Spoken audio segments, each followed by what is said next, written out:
Blog Talk Radio. Welcome to RetroIsland.com.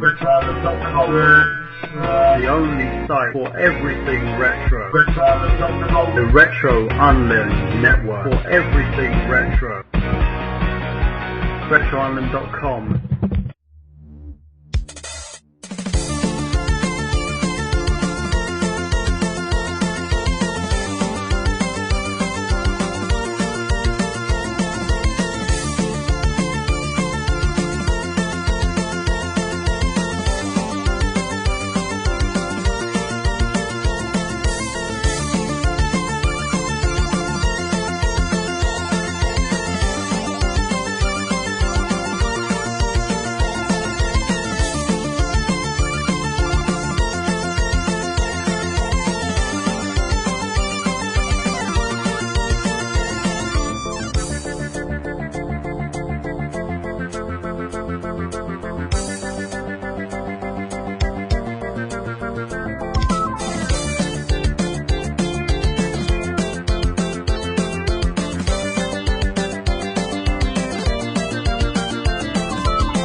And welcome to episode 81 of I Got Gameplay.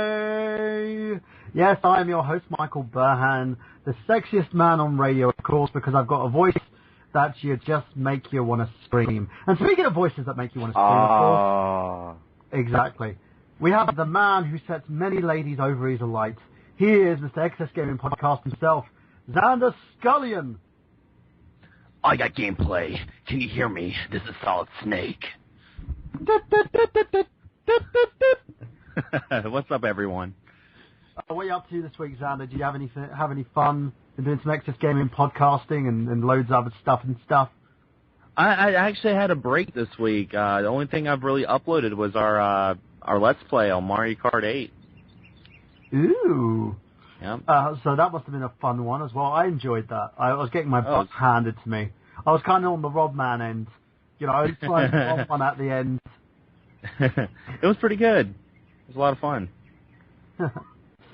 What about, speaking of somebody who usually whips my butt on Mario Kart, he is Mr. Oliver Hughes. Ollie, how you doing today?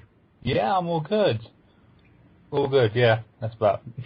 That was a boring intro, but yeah, hello everyone. Yes, and also we have a gentleman who's done Mario Kart to death, to the point where he refuses to play Mario Kart at all. He is Mr. Rosecud Let's Plays himself, and the man who loves playing with balls, he is Mr. Travis Goss. Now, if you're talking about balls, of course you're talking about the latest episode it came out with, which was for Super Dodgeball. Yes. Exactly. He loves playing with his super dodgeballs. See, Travis doesn't play with any regular balls. He plays with the super ones. And also, speaking of having super balls as well, we have Mr. Untitled Radio Show himself. He is Mr. Craig Kellerman. Oh, man, what's going on, guys? Sorry, did we wake you up, Craig? You've been sleeping, napping? Oh, yeah, of course, always. I only wake up to do these things, man. Yeah, then just go straight to bed. Yeah, I would just sleep, for years on years and years if it wasn't for these podcasts. He just hibernates. That's all he does. It's like, going back to bed. See you later, guys. And also, we've got the First Lady of I Got Gameplay, of course. She is the sultry and stylish, of course, Ms., should I say, Jamie Styles. Jamie, how are you doing? Hey, everyone. You've told us I'm about pretty good. I've got a storm rolling in, so I don't know if my feed is going to cut in or out. So if something happens, I do apologize. I can't control the weather here, so. Well, as long as nobody's electrocuted you or anything, that's fine. Good. Is someone playing music? Well, it's because my feed is actually already cutting out. You guys are cutting in and out, so. Yeah, okay. See, executions happen a lot. If I lose you, I'm sorry. Oh, that's okay. No worries. And also, we're going to have Mr. Zach Latour coming on in a second, guys.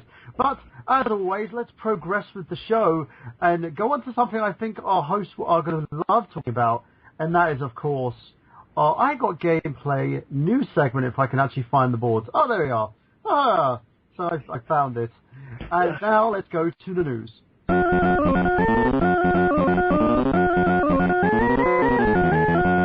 This is Anders Scullion. What's in the news this week? Oh man, this has not been a good week for Sony. They released some leaked footage of the beta for the PS Now, which is the new streaming service that's coming out for the PS3 and the PS4, and they've let out the fees that they will be charging people for renting games. Now, this is still in beta, so it's still subject to change, and I hope it does because it doesn't look good. One of the things that they were talking about was charging people $4.99 for 4 hours of gameplay. $4.99 for 4 hours of gameplay. Wow. What the hell is wrong with Sony? Yeah, remember when you could rent a video game for like $4.99 for like 5 days from Blockbuster? This must be sheer greed. This must be sheer greed. Yeah, 4 hours. But isn't it like 6 days, $7.99 or something stupid like that? Yeah, I mean, $3 more. You can get it for 30 days. No, I'm sorry, 90 days for $39.99. But I mean, like seriously, might as well buy it. Yeah, and the thing is like the game they showed was Saints Row 3, and I'm like, that was a free game on PS Plus a couple of months ago. You know, it was a free game, and the way I look at it is like 4 hours of gameplay. The way games are now, it takes you an hour just to even start the game because they're holding your hand through tutorials, you know? You like tutorials? I sure did. I fucked that up. Yeah, I mean, they hold your hand the whole time for like an hour. Is Sony making all the money, or are they giving kickback to the developers any of the rental money? I have no clue. Because if they're just making money off of it and not, you know what I mean? That's worse than GameStop. You know what I mean? Yeah. But they've had that, and also I have in the news about the new Last of Us, or should I say HD remaster of The Last of Us. Some people are really pissed off because they pre-ordered it digitally for $60. Then Sony turned around and they started selling it for $50. And right now they're in cahoots if they're going to give their $10 back for the refund. Now, just wrap your head around this. A game that's probably about a year old that's getting an HD remaster being sold digitally, $60. I'm not a big fan of HD remakes to begin with, but like I really think like it should be dropped down to $30, you know? Yeah. How many times do we have to talk about this on the show? I mean, like every time, especially games that just came out like a year ago, you know? 2013, they're remastering games and selling them at full price. It's ridiculous. Yeah, it's something else. And I know some people have like said that like the fans wanted a PlayStation 4 version. They also said that like 40% of people that have a PS4 didn't have a PS3, so this is the way for them to play it. I just don't agree with it. Not with the price anyway. Of course. Yeah. Something's going on over there. She's sorting herself out. Sounds like aliens. It probably is aliens. So let's ask you guys this question then as well.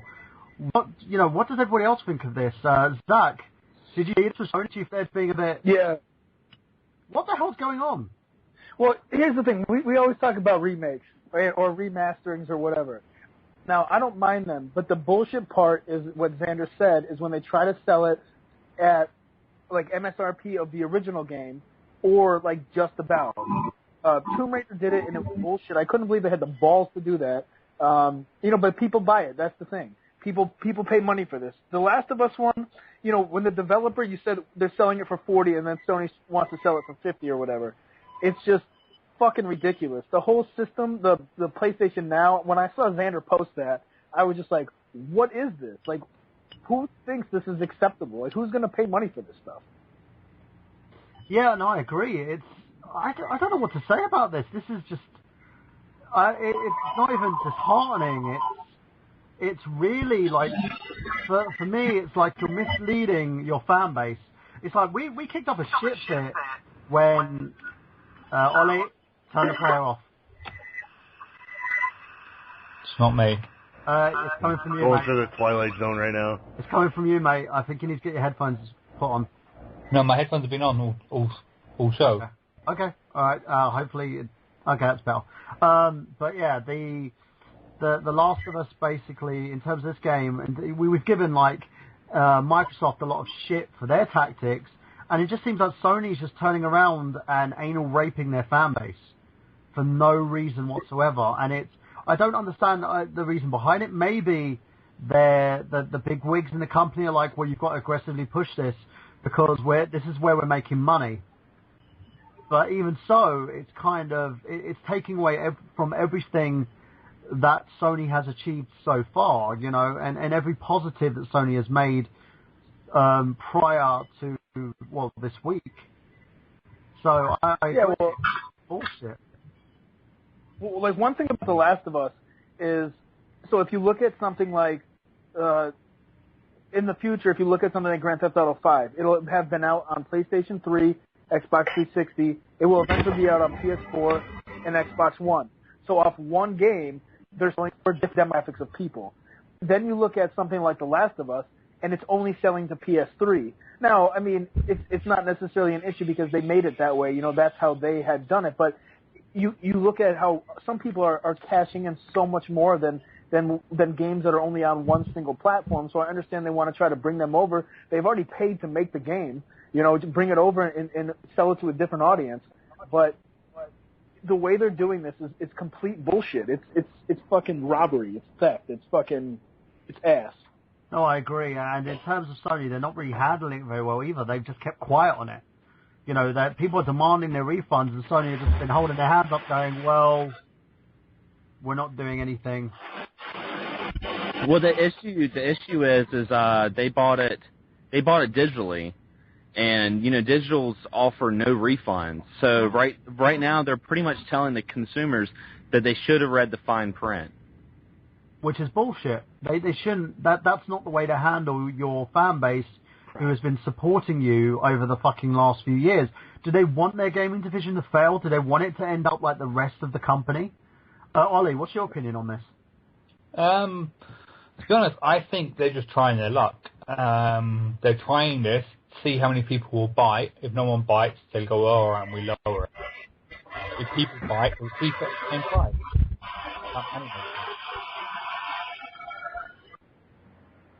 Yeah, I think Jamie needs to sort out her feed. Hopefully I'll bring her back in a sec. What about yourself, Travis? What do you think of this? I didn't hear because I was kind of in the process of something. I don't know what to talk about it on the show. Okay. What was the subject? Basically, Sony misrepresenting their consumers. People bought Last of Us digitally for $60, and they've now lowered it to $40. I saw this on Xander's Facebook earlier, and they're not giving refunds or try to do any kind of rebate or anything. That's horseshit, man. I mean, but then again, you have to sort of look at it from a company standpoint. I mean, this has been done for. I'm not talking about the thing about having the game remastered and then doing what Sony just did. I mean, usually in the video game industry or anything for that matter, when something comes out, if you wait a while longer, the price actually drops. And, you know, some consumers are like, man, I just paid all that money for that, now it's this much. I'm like, God damn. But the thing is, though, what makes us different, as we've noticed, is Sony has done it just like almost instantaneously since the game first came out on the PS4 in remastered form. So this is really shady and kind of shitty on their part, too. Yeah, no, I agree. What about you, Craig? I think it's kind of shitty, man. Like they should have made the game $39.99 from the jump, but you know they didn't, and people paid for it. So I mean, you know, if you're willing to pay $60 when a game comes out, that's all on you. That's all on the consumer. So, you know, I think it's justified. You know, if they can get away with charging what they get away with charging, because people buy it, you know, supply and demand. Jamie, what's your opinion on this? I think it's fucking bullshit, man. I mean, they jack a game up to $60 and then they're like, oh, just kidding, it's $40. I would be pissed, but I do have to say that, yeah, they do lower games prices over time, but when it's this quick and this instantaneous, oh, hell no. There's hell to pay. Oh, well, I do you agree. guys think that they should have gave a refund or, like, you know, maybe get a free game in the process or something? That's what I'm People thinking, that some paid sort of store $60. credit. Some sort of store credit, yeah. Yeah, no, I agree. I think they should have at least refunded people a voucher of like 20 quid off of an next gaming purchase or something. It doesn't, you know, Nintendo, when the Mario Kart shit was going on in the UK, they basically helped the consumer out and they gave people free games. Give people some free games. Give them some credit towards something else. It's not going to hurt your wallet, and the fact that you're basically ignoring your consumer cries is ridiculous. Yeah, but let's not confuse this with them just dropping the price. The price wasn't supposed to be $60 to begin with, correct? Yeah, so they're misleading people. So it was supposed to be $40. They charged $60, sold some digital copies of it, dropped it to $40. That's the fucking issue. I don't care if you go to the store and buy a game and tomorrow it's $30. Like, you were okay buying it at its MSRP of $60 and that was an acceptable price to you. Sorry if the next day it's fucking cheaper, but that you were okay with buying it at that price. My problem is this is not MSRP. It was not supposed to be $60. If you went to the store and bought something for $60 and then they dropped it to $40 because incorrectly it was marked as $60, it's on them and they're wrong. Yeah, you because just buy it, it's governed under consumer protection, yeah. which digital And downloads it's just for some fucked reason. up anyway. Yeah. And digitally, downloads aren't governed under consumer protection for some reason, which needs to change. Because there's a problem with point of sale, because Sony basically misrepresented the price, which means they're misleading their consumer. Right. So there is a case here. If people want to, for everybody out there who's suffering from this, who's done this, go and phone your local consumer watchdog. You've got to probably do it during the week now because it's the weekend. Phone them up, report the issue, and get something done about it. If you sit there and go, I'm frustrated, and then accept it, that's not going to get you anywhere. Trust me. I argue for a point, and 9 times out of 10, I find when I argue, I get something out of it. So let's move on to this. Andy, got any more news for us? Well, I got a little bit of news of my my favorite company, or my favorite publisher, developer. I'm saying this with full sarcasm. Ubisoft. You don't like Ubisoft? I fucking hate Ubisoft. If it's not Ubi, it's not soft. No, they're called Ubisoft because every time I hear them talk, I become soft in like a matter of seconds. Zano, just never listen to them while you're having sex, otherwise it's just going to kill you. But no, like, they were talking about Far Cry 4, and they were mentioning that it's going to be on consoles, it's going to be running as if it's on ultra settings on the PC.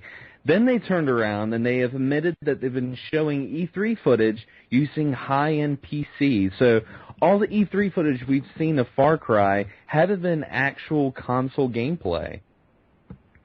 That sounds like what Xbox did last year. I mean, it's exactly what they did with Watch Dogs. No, but the thing is with Watch Dogs, though, we'll go into that in a minute because there's a tag-along from that as a segue, a very nice segue. But yeah, no, in terms of this, it is very misleading because game companies are doing this a lot more now. A lot more. So Ubisoft is no different.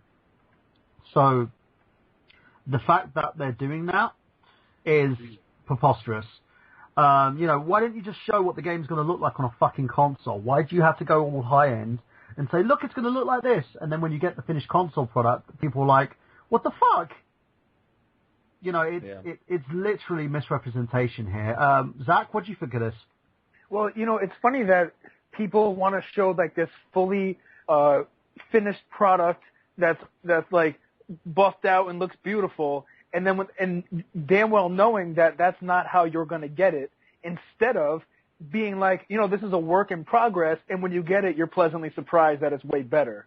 And I don't know why people are so okay with doing that, especially when presenting things. I understand they want to hook you, but like they know it's a fucking lie. They know that they're feeding you bullshit, and I just like I would much rather make something, and when a customer actually gets it, they're like, oh, this is 10 times better than I thought it was going to be, other than someone being like, oh, this is 10 times worse than I thought it would be. Yeah. No, I agree totally. So what about you, Craig? What do you think? I think it's false advertisement. I think it should be illegal what they do. I mean, maybe not that far, but they definitely shouldn't be doing that. That's fucked up. Yep, I agree totally. So, Jamie, what about you? Do you think that game companies should be showing these PC dev kits that they're doing instead of actually showing the real product?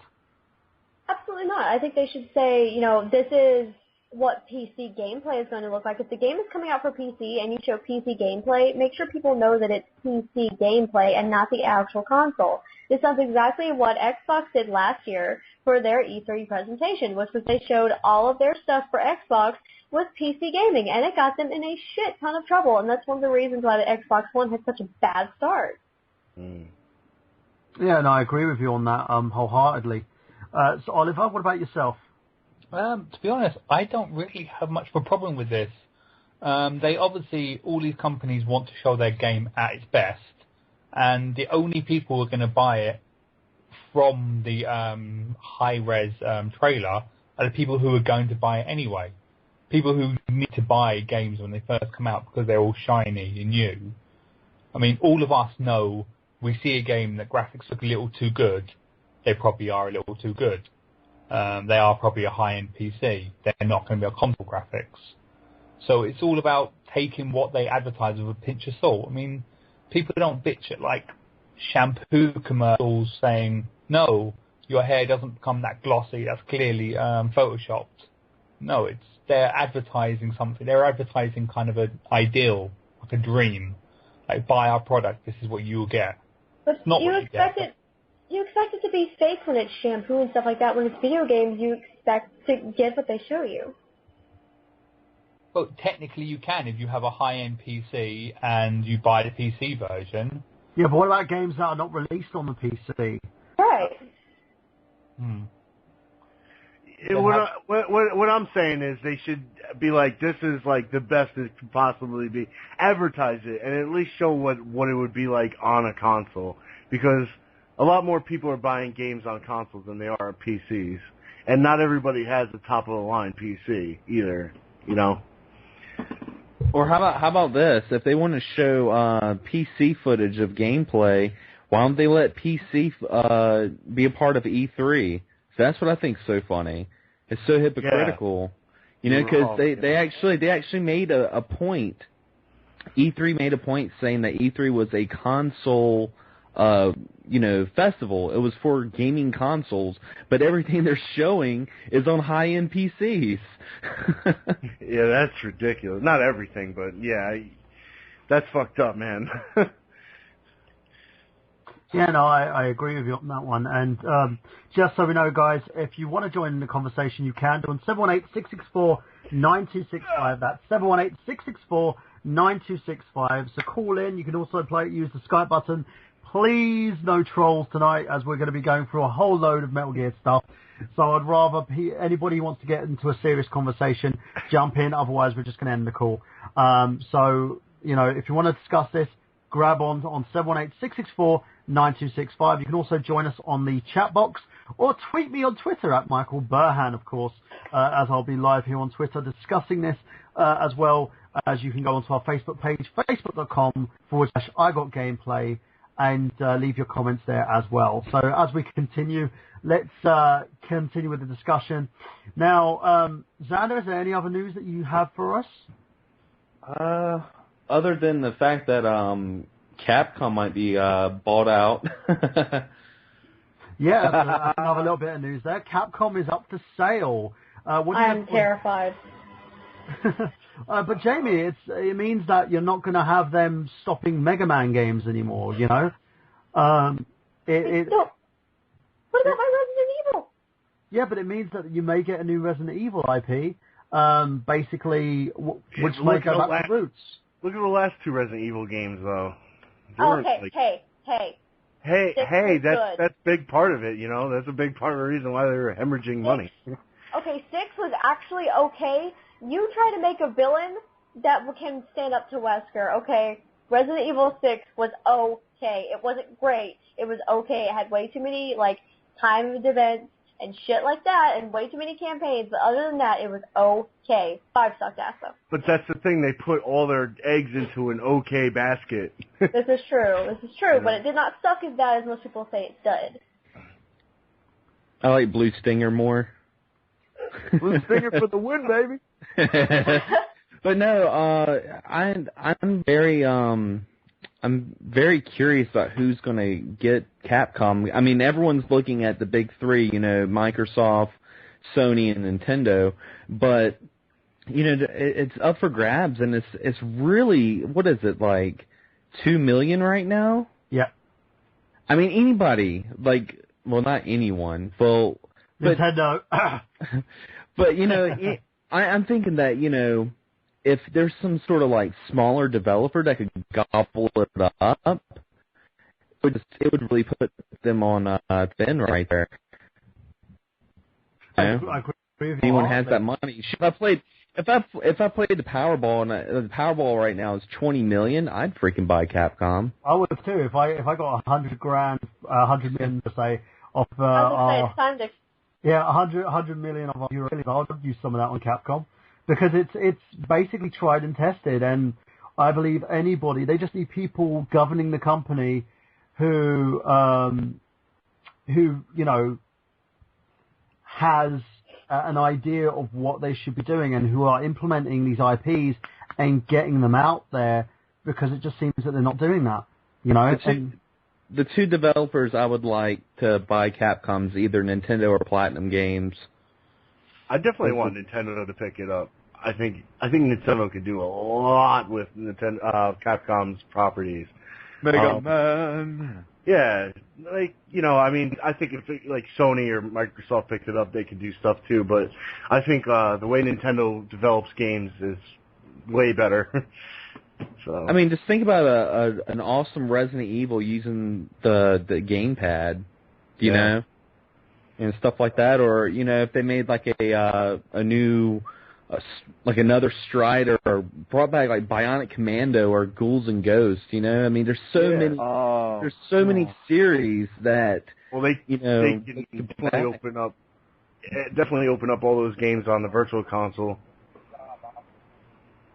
I would do anything for a new Ghouls and Ghosts game. I really would. I think those games are too hard for people nowadays. Oh, whatever, man. Those games are classics for a reason. Oh, no, they're good. They're good, but they're frustratingly hard. That's why they're so good. No, I agree. So, I do have one more thing too. One of the main creators of Street Fighter walked out of Capcom as well. Was that recently? Yeah. Wow. He walked out, and I think a lot of the reasons why he walked out is because of the little scheme they're doing with Street Fighter V, where you have a pay-to-win scheme going on right now. No, how? Street Fighter 5? How? Yeah. How? You want your whole health bar? $5.99. No, I mean, they're going to be doing something like that, which is a big slap in the face. Wait, so there's going to be a new Street Fighter, and they're basically going to be getting people a pay-to-win on it. Pretty much. Oh. Explain how... Is the game itself free? I don't know. No, I don't think so. They would never never make a free Street Fighter I can understand game. people having dickhead DLC if they're giving you the fucking game for free. But still, it's like, if it's something like Final Fantasy XIV, then just die. Like, fucking fuck you, Square Enix, because the whole way you did Final Fantasy XIV, you're an asshole. All right, let's go back to Street Fighter. But like, what is pay to win in a fighting game? That's what I'm wondering. Yeah, that's why I'm kind of wondering on that one. It's what is it? What is pay to win on this? because I don't know how you could pay to win in Street Fighter unless they give you, so you get a better health bar or you get extra add-ons for your fighters. Then yeah, okay, I agree with you. It's dickish. But what kind of thing is this? I mean, I'm thinking that's what it is. You know, you're going to pay to have, you know, more features. Pretty much. I mean, and to me, I mean, if I was one of the creators of Street Fighter, I'd walk out too, because I mean, like, that's a big slap in the face of the whole legacy of Street Fighter. Like, all those people for years going in tournaments and arcades and, you know, people that we've had on the show like Rob Man with his, you know, Street Fighter stories, all that's obsolete when you have something to pay to win. Down forward punch. All right, if you want to continue with the Hadouken, 50 cents. Yeah, pay $1 for one button fireballs. Yeah, no, I don't understand this. It makes no sense as to why they would be doing this. But maybe again, super combos or something. Maybe you could pay to unlock super combos or super moves.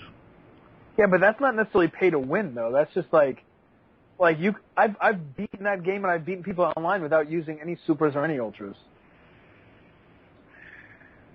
Yeah, I don't know, man. It's still a really bad idea.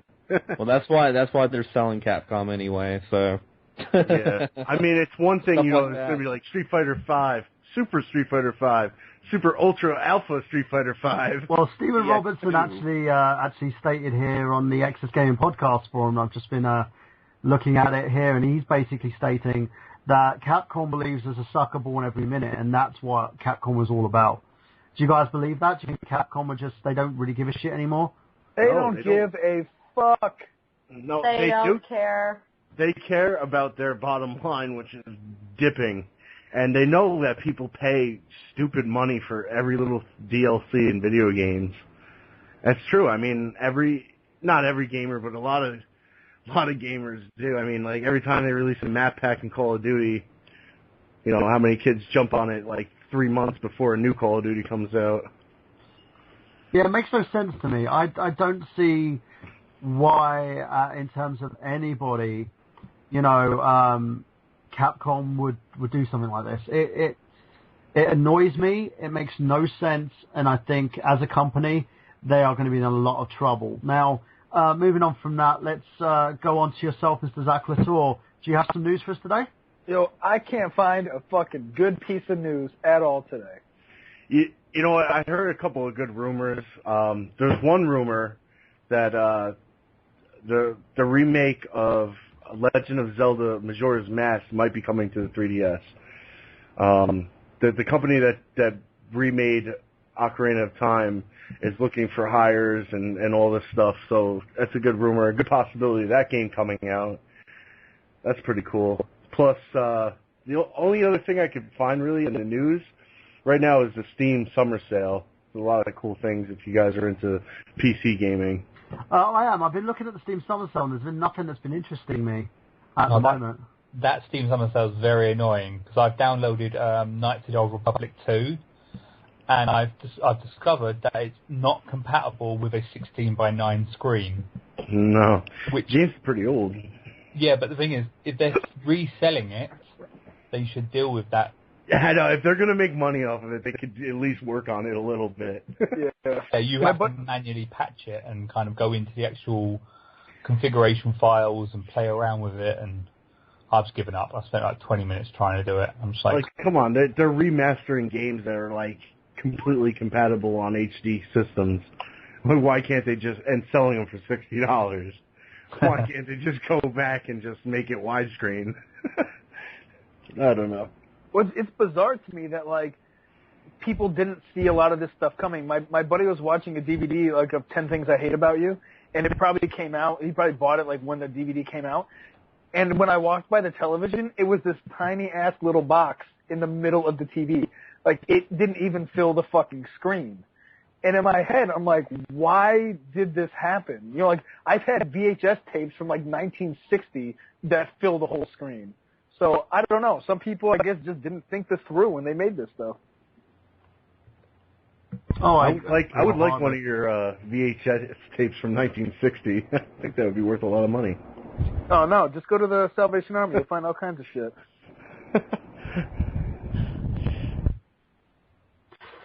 So let's looking at those themselves, well, guys. You have to check them out. There may be a game that you may like. I've been looking at them. There's nothing that appeals to me in terms of Steam sale at this point in time. It may get bigger and better. Apparently, from what I've been talking with Paul Robert Rank, who also writes for Nerd Genius, he says that you have to jump on it fast.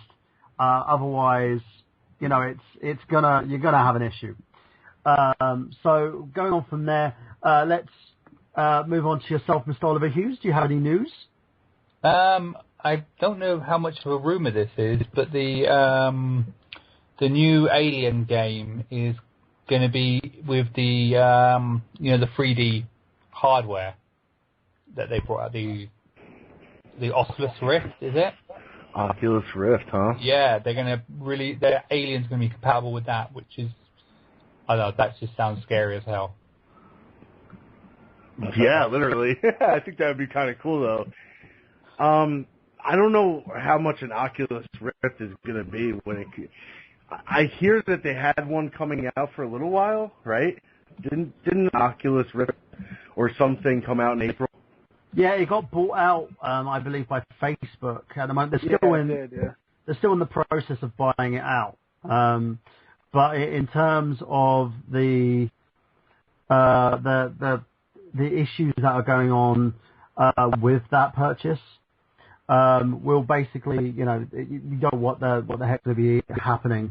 Xander, Xander Skine is going to be heading off now, guys. So Xander, would you like to give some plugs before you head off? Yeah. Just check me out on youtube.com/XanderScullion or my other podcast that I do, Access Gaming, on automatic.com. Great. Okay, Xander, you have a lovely night, my friend, and hopefully listen in and get well soon. Oh yeah. All right, man. I'm gonna still be listening. I'll talk to you guys later. Cool. Bye, mate. Yeah, man. So this hops off, guys. Let's finish off our news segment as well. Go off that, of course. Mr. Travis Goss, any news? Guys, pretty much from what I know, just covered everything that happened this week. There's a couple things I was going to mention, but it was already covered, so thank you, guys. Good job. No worries. All right, so let's go on to our topic of the show as well, guys. Before we head off, I did have a song that we were going to do, but that's still for some reason rendering, so I'm waiting on it. Let's see if it's ready so we can start our commercial. If not, guys, we will play something else for you, of course. So let's see here. Now, as I said, guys, we will be back in a little bit. We're going to basically play a song for you by Chris Locks and his band, which is, there you go. See you in a bit. Yo, what the French is up, guy? It's me, Haggard. You know my boy Cody and I just picked up the illest game ever. You better cruise over quick on that Metro City Express. And on the side, we just got the dankest stack on the planet. DC for life, straight out the pipe. Pitch it in the dome every single night. Yo, my SNES is looking kinda dusty. Is that some cartridge coming at me? Yo, it must be a busty in the head. DC will leave you for dead. Yo, haters better trust me. We play video games, nothing's changed. We didn't stop loving them when we came of age. Yo, we set the stage, doing everything but dying. Never get first place in the race. Stop trying. But hysterical miracles that enormously your soul. The fact that you were dead is a blatant miracle. Trying to turn the game on, but it's giving you problems. Got the best technique, guaranteed to solve them. It's a must, gotta blow up the dust. Have the magic fingers on the reason to bust. Grab an old game, turn it over, give a blow. Put it in your system, turn it on and let it load. A few seconds of waiting, extreme anticipation. When there seems to be no response, it's infuriating. But wait, I saw it, that game's your dawn. You better grab a controller and get your Zelda on. Play hour after hour, try to get to every zone. Hope my beat don't bother me, I ain't answering the phone. I'm a black-ass mage, cast my spells correctly. It's a critical from Ultima to fetch me more XP. Did a little damage, man, that point is view. I am more strength than the geek, and my importance through the roof. On these beats, nobody can be tighter. I grip fools on mics like Geek and Street Fighter. Pile drive you to the ground, the sound is like a bomb. Take you to the next level like Marvel vs. Capcom. Coming out with the ill lines like Pronto. Feel my lyrics when you hear it like a hyper combo. You're Tonto, and I am the Lone Ranger. This shit is X-Men, you're in the zone danger. With every verse I spit, I just power up. It gets worse and worse and worse until your hour's up. What you know about rocking the stage? I've been spitting lines for days. I'm famous like Johnny Cage. This ain't a phase, my power comes from my rage. I'm amazed, level 99, bitch, you're underage. My power on the mic is like spells from Dr. Strange. You can tell I've been to hell and back, cause I'm deranged. In fact, I swing swords like Samurai Jack. Must be crazy cause I never got my MRI back. Dr. Banner took a scanner and put it up to my brain. Prescribed me Thor's hammer, then gave me...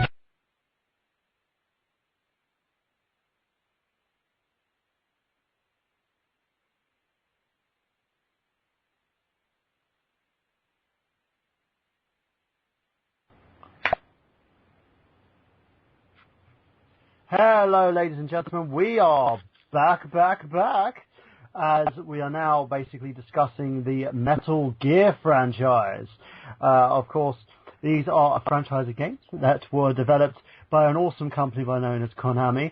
Our lovely fellow host here, Jamie, has no idea about the Metal Gear franchise. Well, she has some information about it, so we're gonna school her today. I think that'll be wise on that. So let's basically turn it over to our resident Metal Gear head, Mr. Oliver Hughes, first. Oleg, what do you know about the Metal Gear franchises? It started off quite slowly. It started off quite well, and in the last maybe 10 years, it's really just like they were bringing out a game every 5 years, and now they're bringing out like 5 games a year. It's got a little bit oversaturated. Like they're trying to kind of cover every console.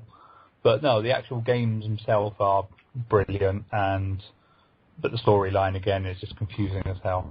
Well, unless you've basically been following them game by game, plot by plot, point by point, you probably won't know too much about the Metal Gear series itself.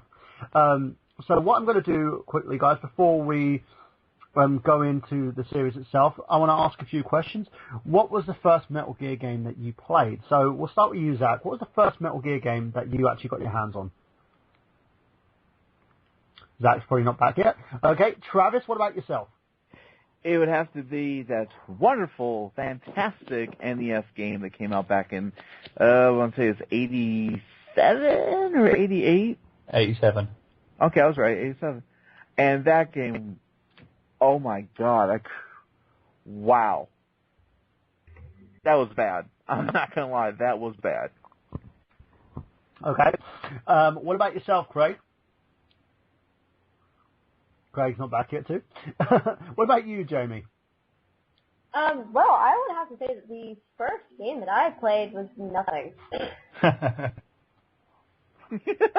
That works.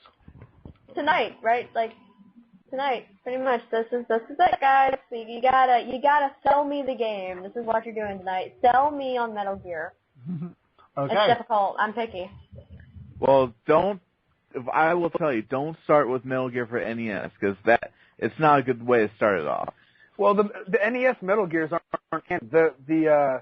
There's 2 other ones on like the MSX that are the canon ones. Yes, Yeah. yes. So, Zach, what was the first Metal Gear game that you played? The one on PlayStation. So Metal Gear Solid.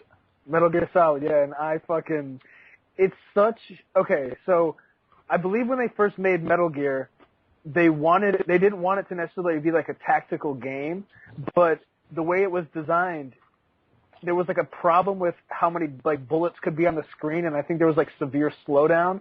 So they decided to make it where you didn't actually have to shoot. You could knock people out, or you could just sneak by them. And I mean, the idea of Metal Gear Solid is fucking brilliant. And like forget even the way it's done, because the way it's done is obviously perfect, but the idea behind it, it's like, if you look at like the 60s with rock bands, it's like everyone wanted to be loud and crazy and all this kind of shit, and louder than everybody else and faster. But then you have a band like Pink Floyd who doesn't care about that kind of stuff, and it still rocks just as hard as everybody else. You have these games that are insane, full of action, like shooting, guns, explosions, all this kind of stuff. And then you have something like Metal Gear, which goes a whole different direction and still kicks just as much ass, if not more.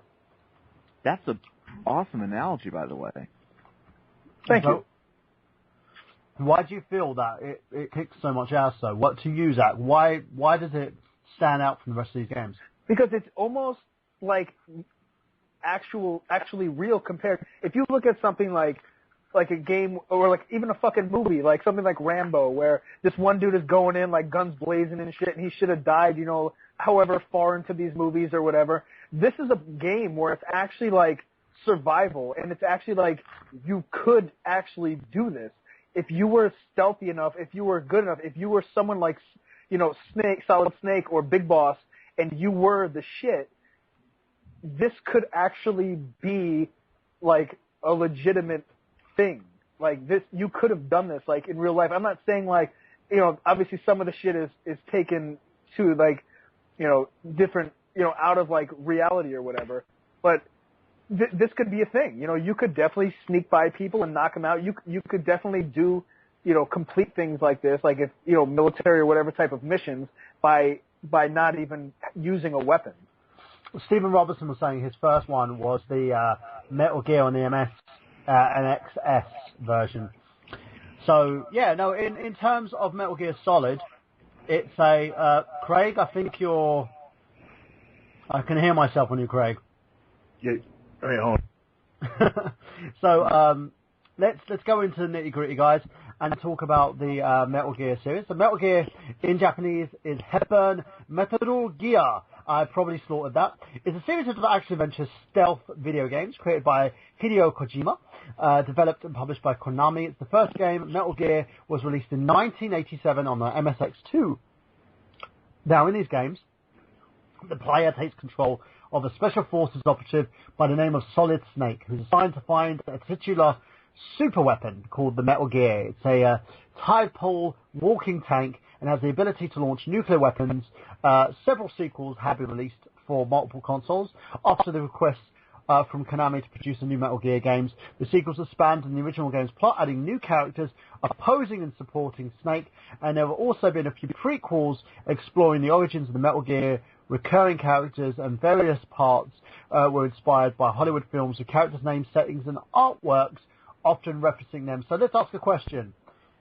Who was the character Snake was actually based on from the Hollywood movie? Name the movie. Oh, Escape from New York. And name the character. What the fuck was his last name? Well, it was played by Michael Biehn. No, it was played by Kurt Russell, and it was Snake Plissken. Correct. Yeah. Oh, you're right. I was thinking about the cover art. I'm sorry, guys. No worries. So that's true. So you can tell that it has that kind of same ambiance of Hollywood in there, that kind of Hollywood-esque feel to it. So going on from that, guys, let's go into a bit more detail about the Metal Gear series as we speak. Now, with the character names and settings and artworks also referenced Hollywood, the series is famous for pioneering the stealth game genre, in which the character initially has only one weapon and has to go through the game to accomplish the mission by themselves. As Zach has been stating, you have other notable traits such as cinematic cutscenes in the Metal Gear Solid series. You also have intricate storylines, offbeat humor, exploration of political and psychophysical themes as well. And the franchise itself, to date, has sold over 30 million copies worldwide, with individual installments critically acclaimed and receiving several awards. And it's been adapted into other media such as comics and drama CDs. And there is a rumor going on that there will be a movie. Now, in terms of the games themselves, we're going by game releases. We're not actually going by story and plot, because if we went by story and plot, it would take us ages. So, a comic book, too. Exactly. So we're going to go by the game series and talk about basically why each game was released and what the games were about, their premise. Now, Hideo Kojima designed the original Metal Gear, which debuted in Japan and Europe in 1987 for the MSX2 computer platform, and with a separate team created a heavily modified Nintendo Entertainment System version as well. It was a port that was released for Nintendo in North America, Europe, and then Konami then produced a NES sequel without Kojima's approval called Snake's Revenge, which is non-canon, which was in, I believe, 1990. Now, what he did is he actually convinced them afterwards, saying, this was a terrible game, bad idea. Can we actually produce an in-canon sequel? And they gave him permission to do that, which was Metal Gear 2 Solid Snake, which was released in Japan in 1990 for the MSX2. Now, following Metal Gear 2's completion, Kojima then worked on other projects before directing the third Metal Gear game, which was, of course, Metal Gear Solid on the PlayStation. Now, has anybody played Metal Gear 2 before we go on to the PlayStation variation? Yeah. Okay, Oliver, go for it. What do you want to know? Your experiences, of course. Compared to the first one, to be honest, it was a lot better. There was the 3D graphics were a lot better. You could go under things. You can go through fences. The enemy's line of sight wasn't as limited. In general, it was just a better game. It was just as damn hard. But again, it's exactly the same sort of thing where if you get caught, you die. There's no, if you get caught, you can then fight your way out of it, really. So, did you find that, in all intents and purposes, was that harder for you in terms of the game involvement in comparison to the PlayStation one, or did you find it was just it was difficult for the points of being difficult? I think it was just difficult because of the limitations on the graphics. To be honest, that's my only thing. Okay. Who else played Metal Gear 2? I haven't played it, but if you have, so there's two versions of Metal Gear Solid 3. There's Snake Eater, and then there's what the hell is the name of the other one? Well, whatever the other one was. On the second disc of that game, I believe it has Metal Gear 1 and 2, the MSX versions on there so this is on like the North American release of Metal Gear Solid 3. What the fuck was the name of it? Was that Sons of Liberty, wasn't it? No, that's 2. Wasn't the NES version way different? Like, no, I'm not talking about the NES. I'm talking about the MSX. I'm saying I know what you're talking about, and it's also on the Metal Gear Solid collection for the PS3. Shit, what's the name of that thing? Well, it's not in the collection. It's actually part of Metal Gear Solid 3. No, I'm talking about when they released the Metal Gear Solid collection for the PS3 when they remastered. Right, the new one. Yeah. And they put the MSX games on there too. They advertise it as that, but it's actually in the game, in the actual. Yeah. Yeah. So the version of Metal Gear Solid 3 is called Subsistence. That's the one. There you go. I didn't think of it. Ah, I see. Substance. They're spin-offs. So they did the same with the Metal Gear Solid 2. Mm-hmm. Yeah, and also Metal Gear Solid with Twin Snakes, which was a reboot. Well, It wasn't a reboot, but it was a different take on it for the Nintendo GameCube, which I was known from Stephen Robinson here, who basically mentioned that. So let's move on from Metal Gear 2 then, and go on to the one that I know that everyone has played, apart from Jamie, of course. Everyone go, Aww. There you go. That sounds like some betrayal. It does sound like some betrayal, doesn't it? Hey. Okay, I didn't get Hit her, into Burhan. games until like 3 years ago. Okay, calm down. What was that called? Betrayal! Betrayal! Betrayed me! I'm so sorry. So let's go on to that and talk about this as well. Now, Metal Gear Solid is actually my first instance into the Metal Gear franchise as well.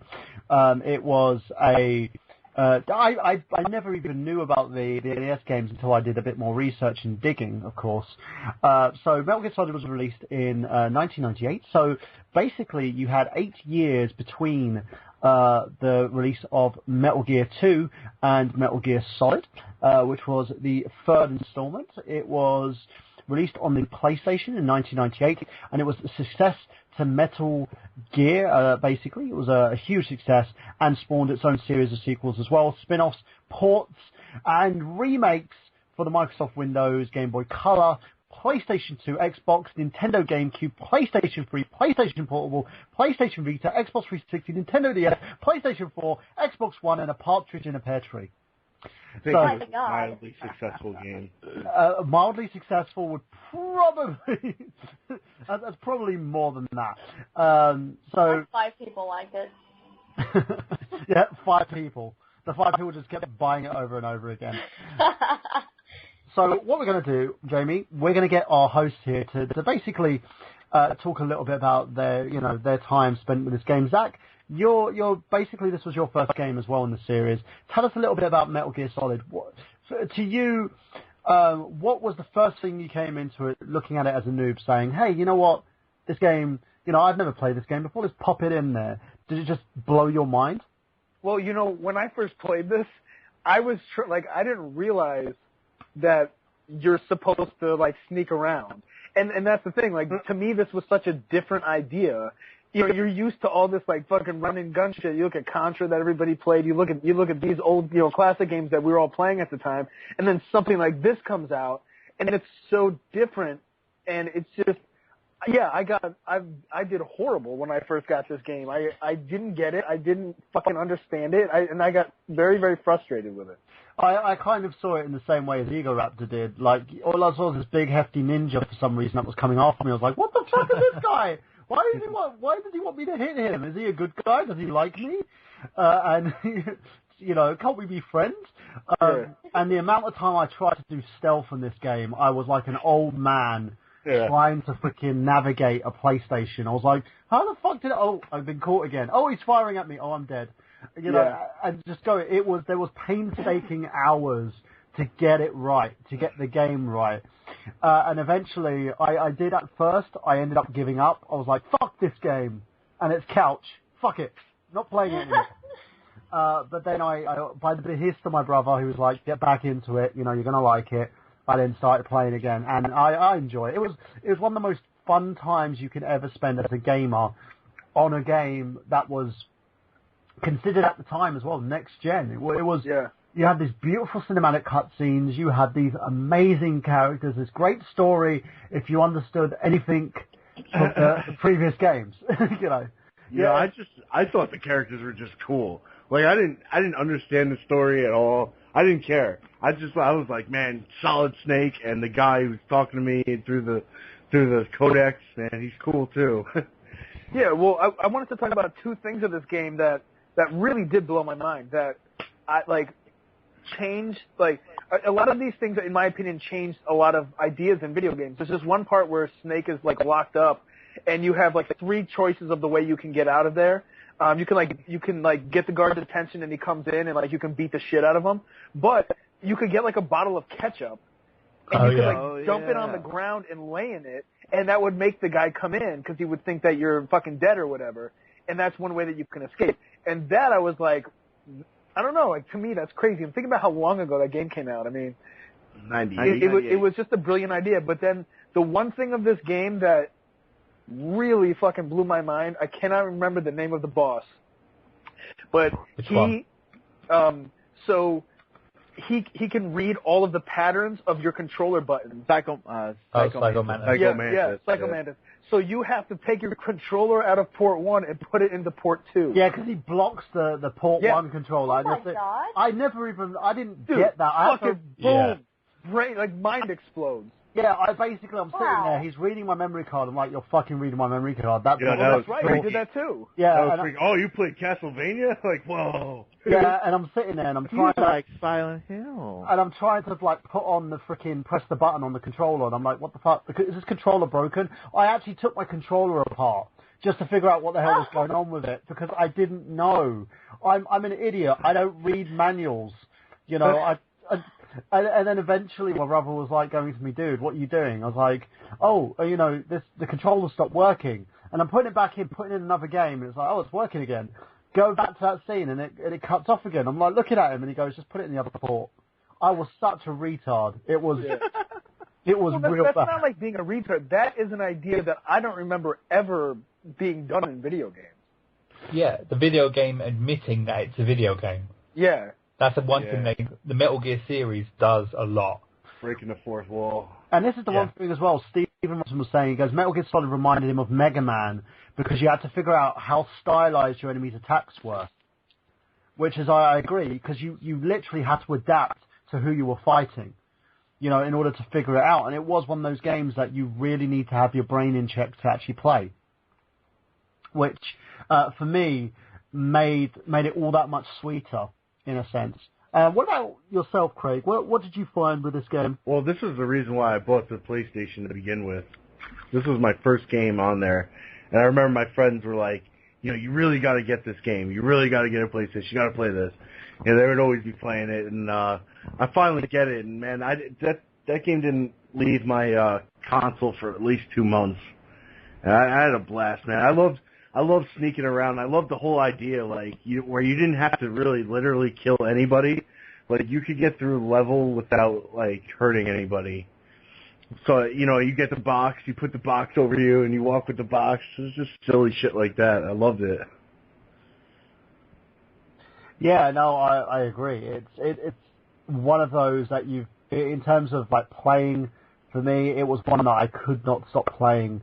Especially after Psycho Mantis, I was like, I want to see what this game else this fucking thing's going to throw at me. I love the fact that you start with a pack of cigarettes, so it's bad for you, but, there was actually a reason to smoke. That's another thing. Yeah. They gave you things that could take away, because if you smoke cigarettes, it reduced your health. Yeah. And I thought that was funny that they would even put that in there. What about yourself, Travis? How did you find this game? The first time I actually played this game, I played it as a demo. I think it was in a demo with PlayStation Underground at the time. I think it was.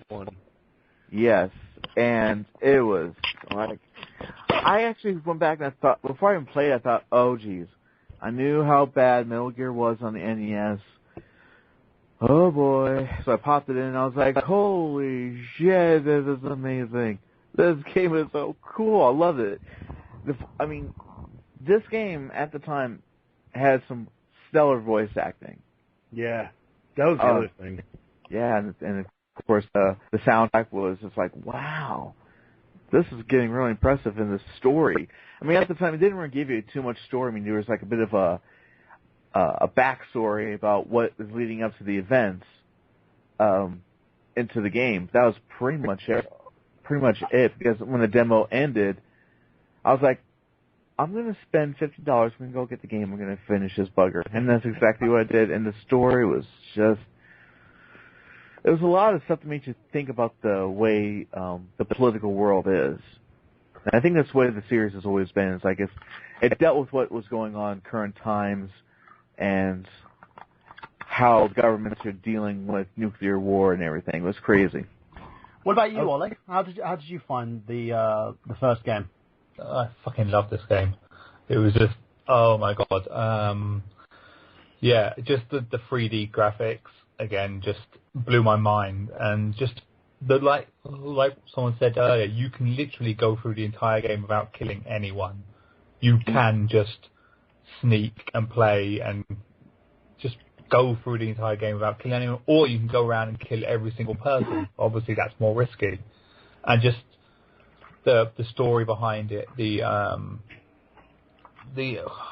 political, the social, economical kind of backing to it. All the bosses were absolutely so unique and so brilliant. And then obviously you got the big Metal Gear at the end, which is a nice, really difficult boss. Yeah, it kind of puts a twist on the stealth. When you fight the bosses, you pull out the rocket launchers, so it's not afraid to do all action and go out all the stops as well. Yeah. No, I agree with you on that one. And also the main boss in this game was, I believe, Liquid Snake. Yep. Yeah, he was the main guy you kind of went against. Yeah. He kind of revealed himself at the end as who he was, because at first he was supposed to be the guy who's you thought he was on your side in a sense, and to see so much betrayal, and yes, I've got to say it, betrayal, betrayed me. You never knew whose side you were on, basically. Yeah. And this was a current formula in the Metal Gear Solid game. So let's continue, of course. It was then followed in 2000 by Metal Gear which was called Metal Gear Solid. Ghost Oh, Babel. that crap, yeah. For the Ghost Babel, yeah.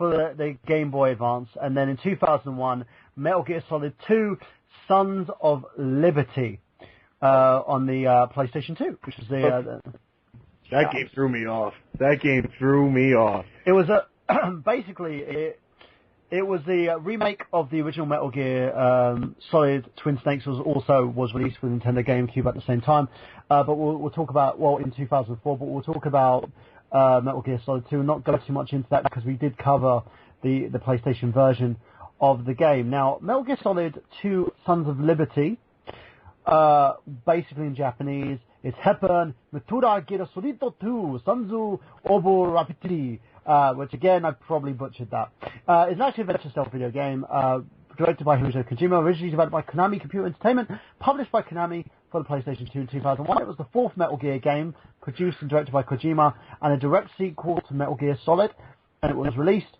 and expanded editions on Metal Gear Solid 2 Substance on the Xbox, PlayStation 2, and Microsoft Windows, and a direct sequel released, which was the next Metal Gear Solid 4, Guns of Patriots, with Metal Gear Solid 3 basically being a prequel. But let's talk about Metal Gear Solid 2. So, experiences. We'll start with you, Craig, as you were saying it threw you off. Why did it throw you off? Because you're Solid Snake for all of like 20 minutes. And then all of a sudden, you're this other guy, Raiden. And like, just threw this new character in there, and you were like, okay, I'm going to be this guy for a little while. And then it's just like hours into the game, you're like, I guess I'm going to be this guy for a while. It's just like, I don't know, because it had all these shiny new graphics, and I just wanted to be Snake because Snake was such a cool fucking character. But, I mean, it didn't hinder the gameplay at all. The game was really cool. They really upgraded the graphics, and then, like, you had this, like, view where you could, like, aim your gun and stuff, like, kind of first-person-y, and then move back to, like, third-person. I thought it was really cool. Yeah, and the great thing as well, Snake portrayed a different character in this game after he disappeared, which was a guy named Pliskin. Iroquois Pliskin, yeah. Yeah, which I found that was actually very comical, because I saw that, I was like, it's came from New York! Oh, I'm such a nerd. So Zach, what was your experience on this game? I've never played Metal Gear Solid 2, but I know that this is like the most hated game. I know that I've never like met anybody who said that it was their favorite, and everybody who I've talked to about this game. Okay, well, there's one, but everyone who I've talked to this game was kind of like, whatever. I've never played this one though. I think it was the objective betrayal that people felt, and yes, I did say it again. I'm not going to play that button, but it was the sense of betrayal people actually had from this game because of the fact that it was really misleading, because you thought that you were going to be playing Snake, and for like the majority of the game, he's nowhere to be found. That was the big thing here. Now, Oliver, tell us about your experience with this. Well, the one thing I can probably say about this game is the storyline is confusing as hell. Even going back and playing this after I know the complete story, after playing all the games, still doesn't make sense. But no, the game, it plays really well, because you start off, you do like a small mini mission as Snake, and then you start the main game as Snake, as a character called Snake, and it's not until about 20 minutes into the game that the guy, Campbell, says to you, actually, we're changing your name. You're not going to be Snake anymore. Then you take the mask off and you realise you're not Snake. You're some other guy. Which I thought was a nice little throw, kind of lead people into thinking that you're still playing a Snake, and then throw in this new character, and then also have Snake in there, but not a Snake. Kind of dip into the game every now and again, and you know it's Snake, but your character is so stupid, and it's like, who's this random guy? He's not playing with a SEAL team, and stuff like that. He's not nearly as cool as Snake either. He's kind of like He's very Japanese, very feminine male. Yeah. Like Japanese anime. Well, he's called Raiden. So there you go. Raiden, whatever. He's I don't know. He comes back in Revenge, I think. Yeah. Yeah. But yeah, the best thing about this game is it kind of, going back to the Metal Gear Solid, it introduces Solid Snake's brother, Liquid Snake, and then in this one, it introduces the third brother, Solid S Snake, to kind of... Who called himself the perfect clone because he was actually faking. He basically claimed to power. This guy wasn't just like the top dog. He was the president of the United fucking States. Yeah. This is how mad this thing went up to.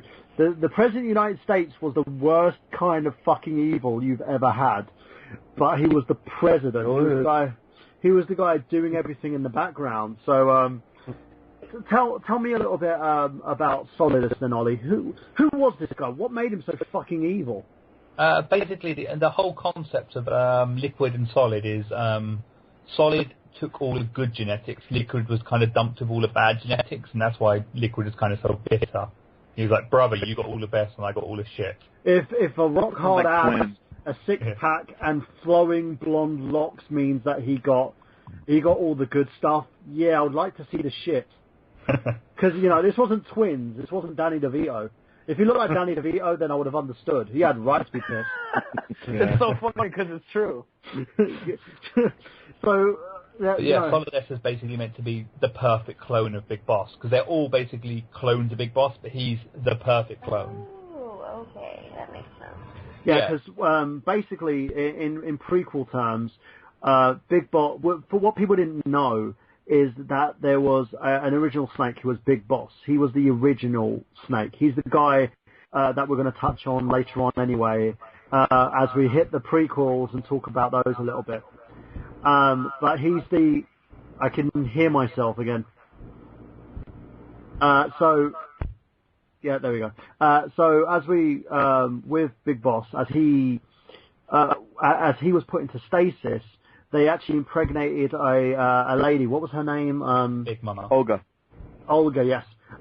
With his genetics, and basically she gave birth to 3 clones, which was one of them was Solidus, another was Liquid, and also Solid Snake.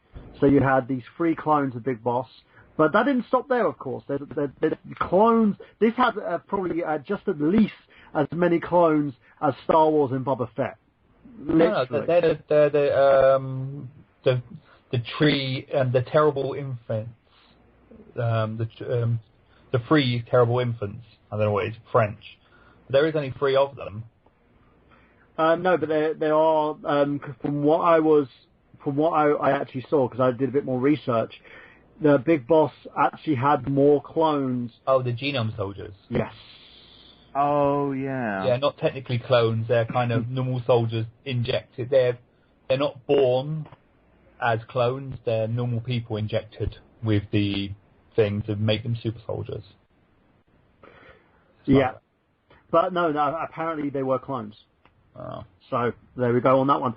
I'm using all my referencing and research that I did because I'm awesome. I research everything. So going on from that, Travis, you played this, right?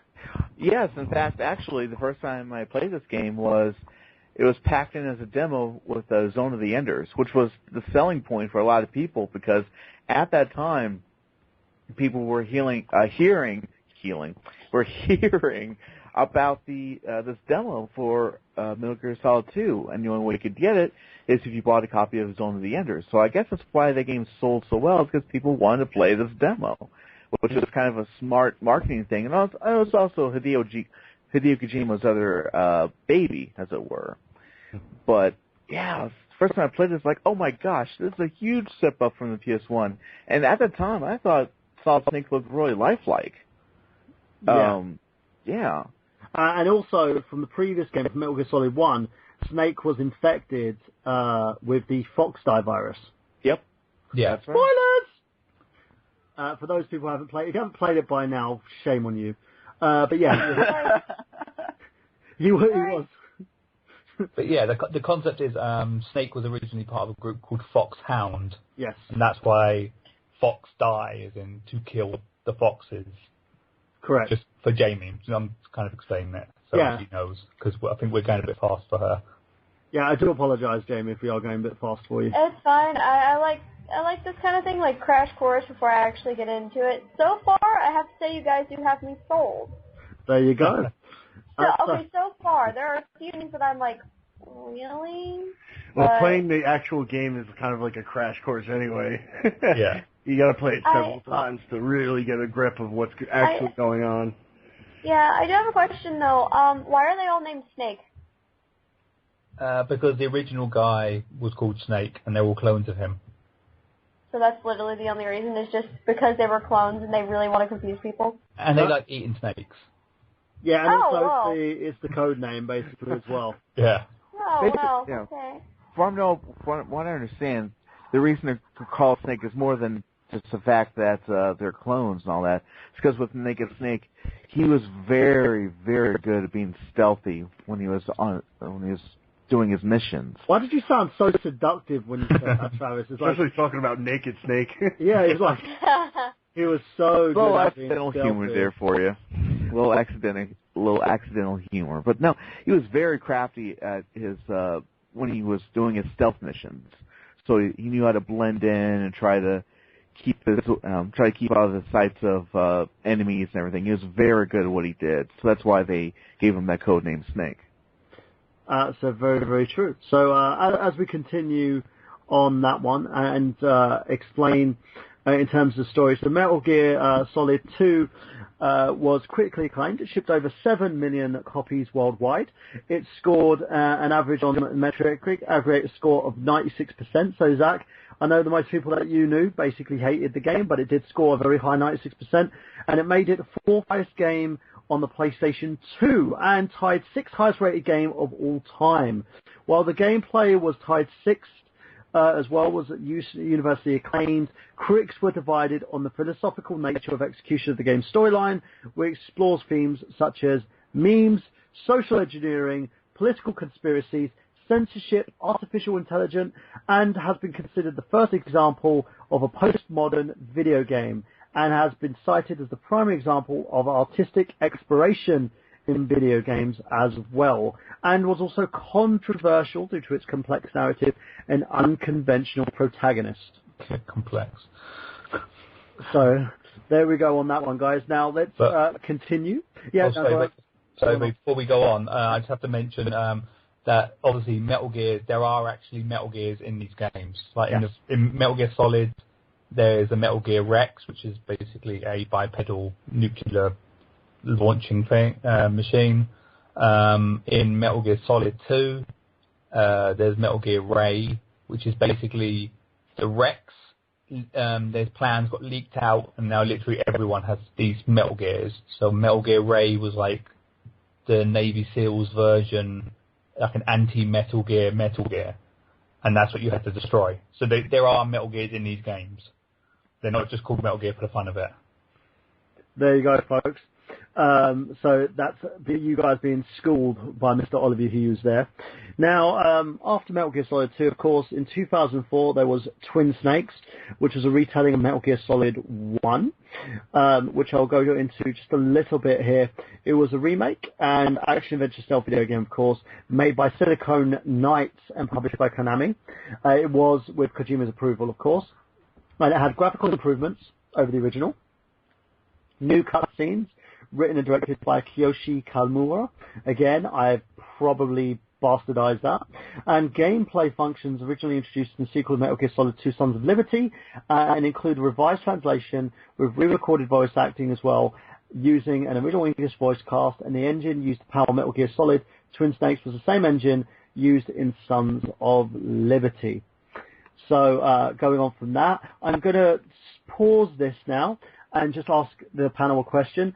There was a gentleman by the name of David Hayter, who is the voice actor in the Metal Gear series. He played Solid Snake, of course. Yes.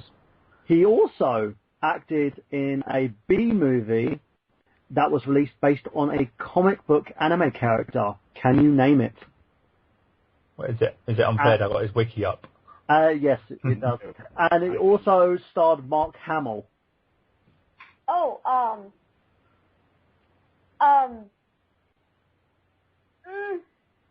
should know it. I should know it. I know I should.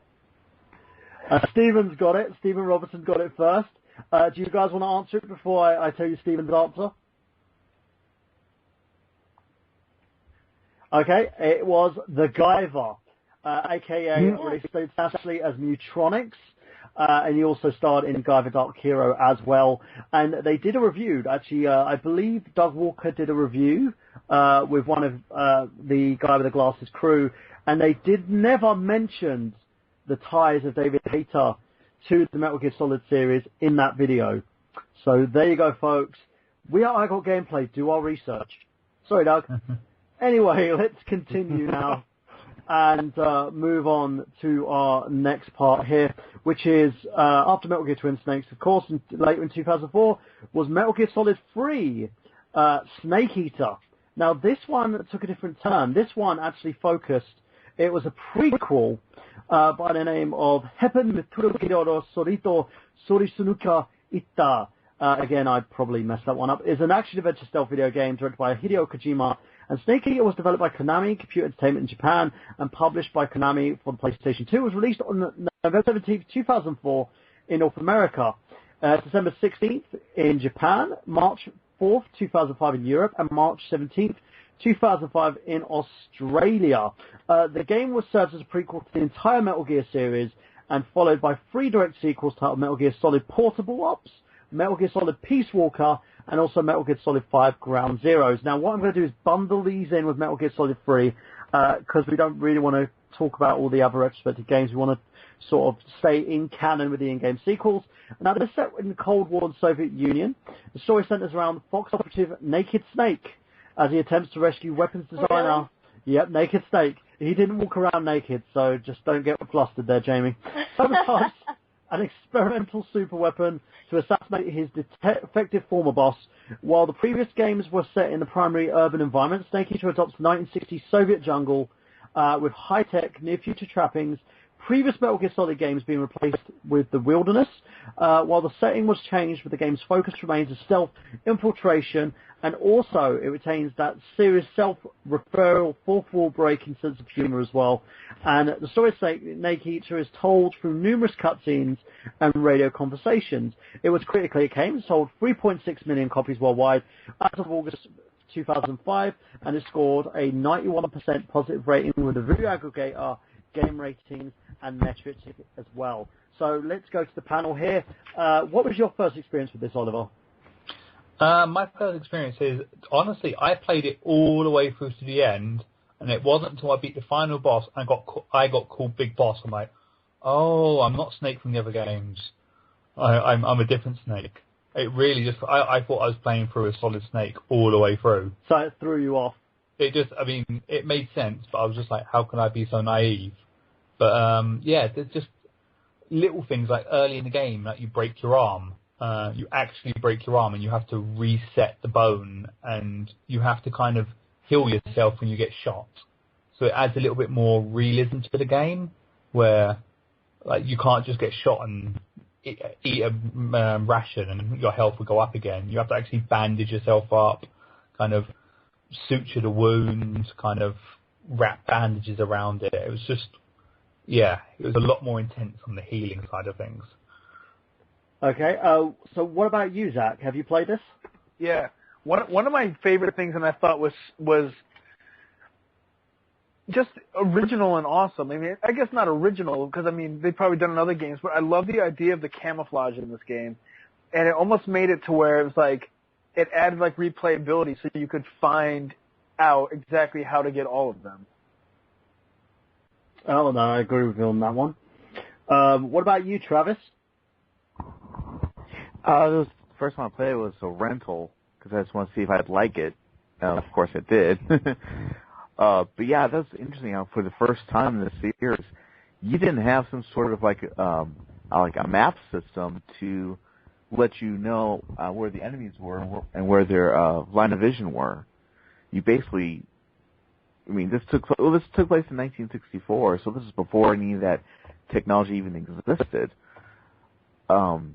But yeah, it was a little bit different. but at the same time, it was actually pretty cool. First time you actually had to take care of yourself. It's like the point that was just made, like, before we even get to the main title sequence, you've already gotten injured where your arm was like broken. It was like there in the elbow, from what I remember. And you actually had to take care of yourself, and you had to feed yourself, you had to do all these things.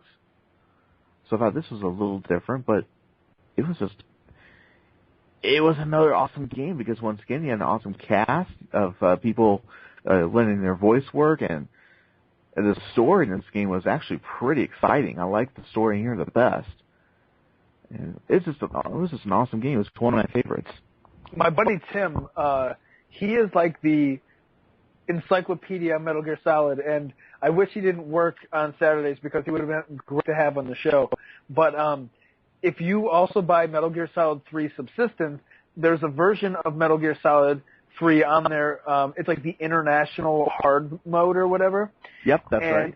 He beat that, and he was saying that there was this one part, and there was, at this part he's like in the box, and there's a bunch of like searchlights and dogs and guards, and he said like he would like move like 1 inch, and he had to stop for like 25 minutes for like people to like lose his trail, and then he moved like 1 inch and stop. He said it took him hours and hours and hours to finally fucking beat it, and like he finally got to the truck and he jumped into the back. But then there was I think it was Good Games Done Quickly. When they were raising money for charity, somebody was playing that version, and he said they knew exactly where to run, where they missed every dog and every spotlight and everything, and like beat that entire part in like 12 seconds.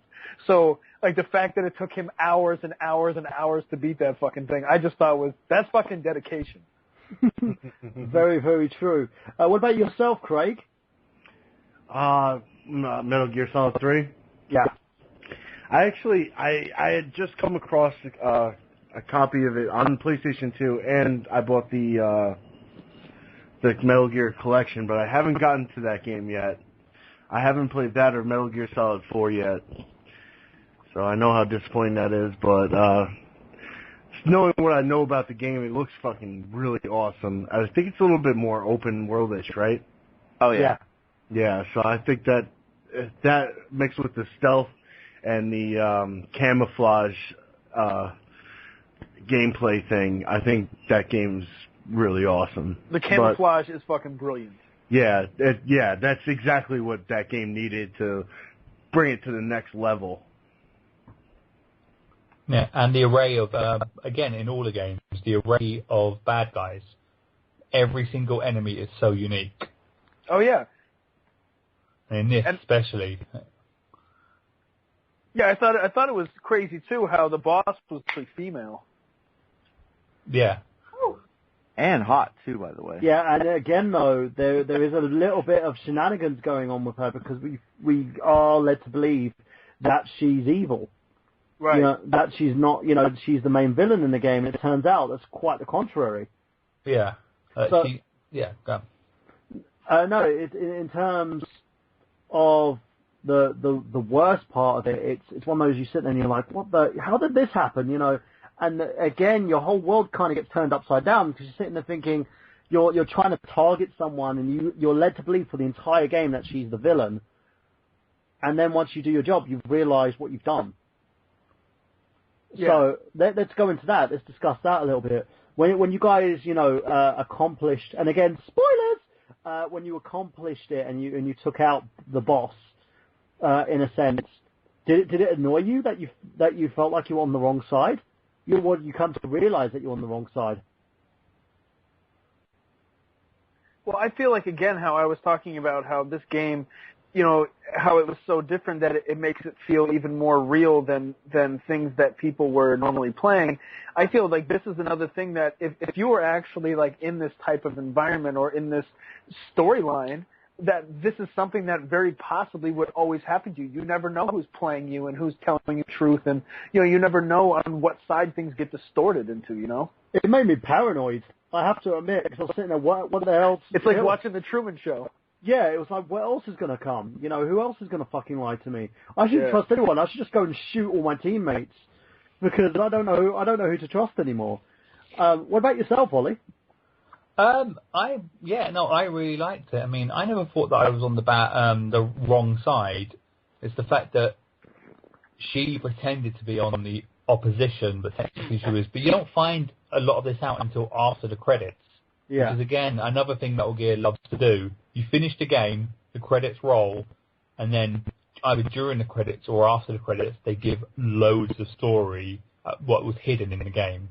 And you're like, oh, okay, fair enough. She was like a triple, quadruple agent, and, like, yeah, she goes down in history as a traitor, but she's not, so she's the real hero, or something like that. What a true hero is someone who doesn't ask for, kind of.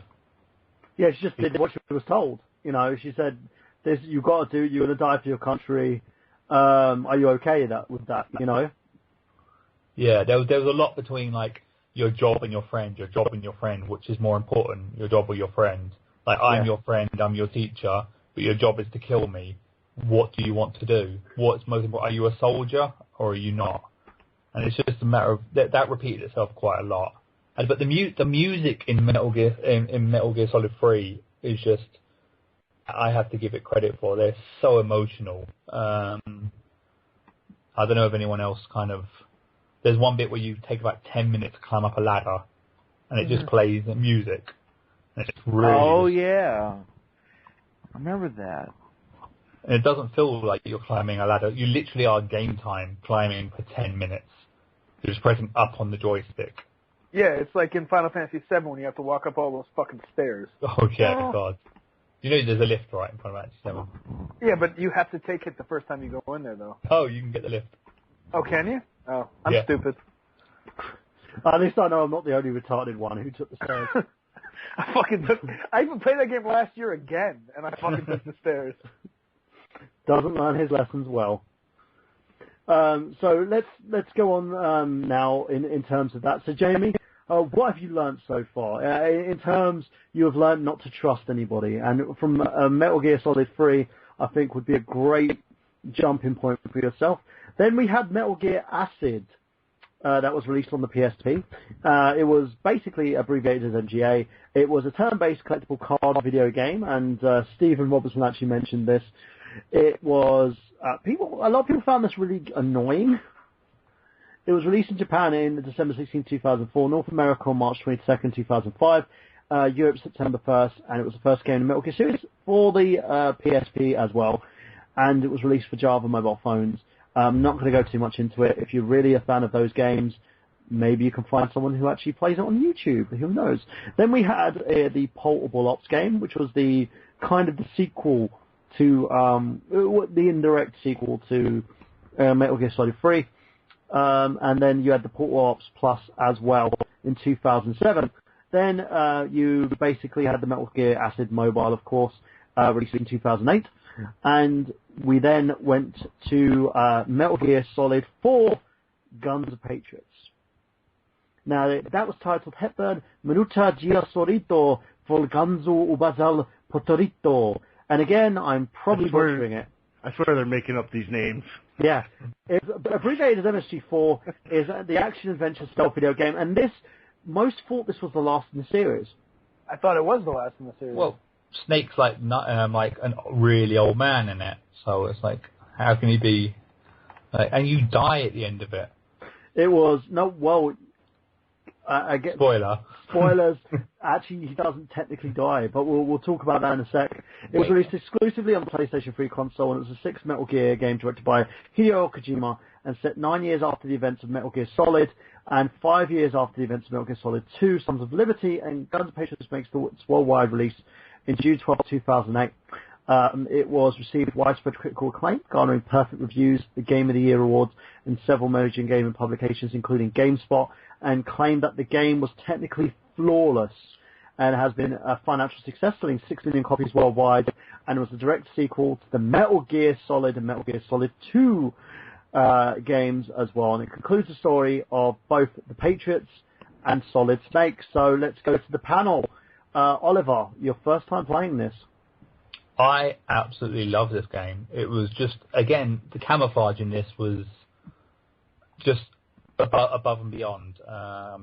you basically have Octocam, which basically you press yourself up against the wall and it blends with whatever the wall is or the floor. Whatever pattern you push yourself up against, your body becomes that, and later on you get a mask. So you can literally, disguise yourself as any kind of floor or wall, and there's a thing called a worm. Basically, you can lay on the ground and move forward by your tiptoes, just moving your tiptoes, and it just crawls you along, so you can literally just sneak through. It's a lot more stealthy, but there's a lot more action in it as well, which is, yeah. So let's talk about that a little bit in terms of your experience. Craig, what did you find with Metal Gear Solid 4? Metal Gear, again, like I said, I never played Metal Gear Solid 4. I know nothing about it. I'm waiting to complete 3 to play this game. I've been waiting to play this game for a long time, actually. I remember when the PlayStation 3 came out, I was like... Betrayal! Betrayal! Betrayed me! Alright, Spoonie. So yeah, this game looked like really awesome. It looked like a reason to buy a PlayStation 3. So I finally got the game, and I haven't even played it. I know. You can give me another one. We've got a caller. You can't ask for them. They just come to you. We've got a caller from the 212 area code, guys. Caller, you are now live on Gameplay. Hey, can you guys hear me? I'm at a quiet door to find out if you hear me. Hello? Yeah, who is this? Hello? Yeah, we're talking about video games. Okay, that I think the person was trying to talk to us, but I couldn't hear them, so yeah. Shall we keep going? So what about yourself, Mr. Travis Goss? What was your opinion of this game? Unfreaking believable. Yo, wait, hold on. Sorry. Was that person at a rave? He was somewhere. Doing acid. He was doing coke off a stripper's asshole. All I need to know is this person wanted to call in on a radio show rather than actually... I know. Why aren't you having fun at the club? He's like, yo, you hear this fucking party back here, guys? We're clearly better than the club. Yeah, he said something about talking about video games. He's like, I want to talk video games. I want to basically talk about Metal Gear, and he was at... and Steven said he's probably at TGI Fridays. He probably was. And the thing is, the problem I found with that call was this guy, he probably had chicks coming up to him. He's like, no, I've got to make this call. I've got to troll a station. You have no idea how important I Got Gameplay is. Exactly. Step off, bitch. Oh, Jesus. This is why he will stay a virgin. Anyway, let's continue on that. So, Zach, what was your opinion?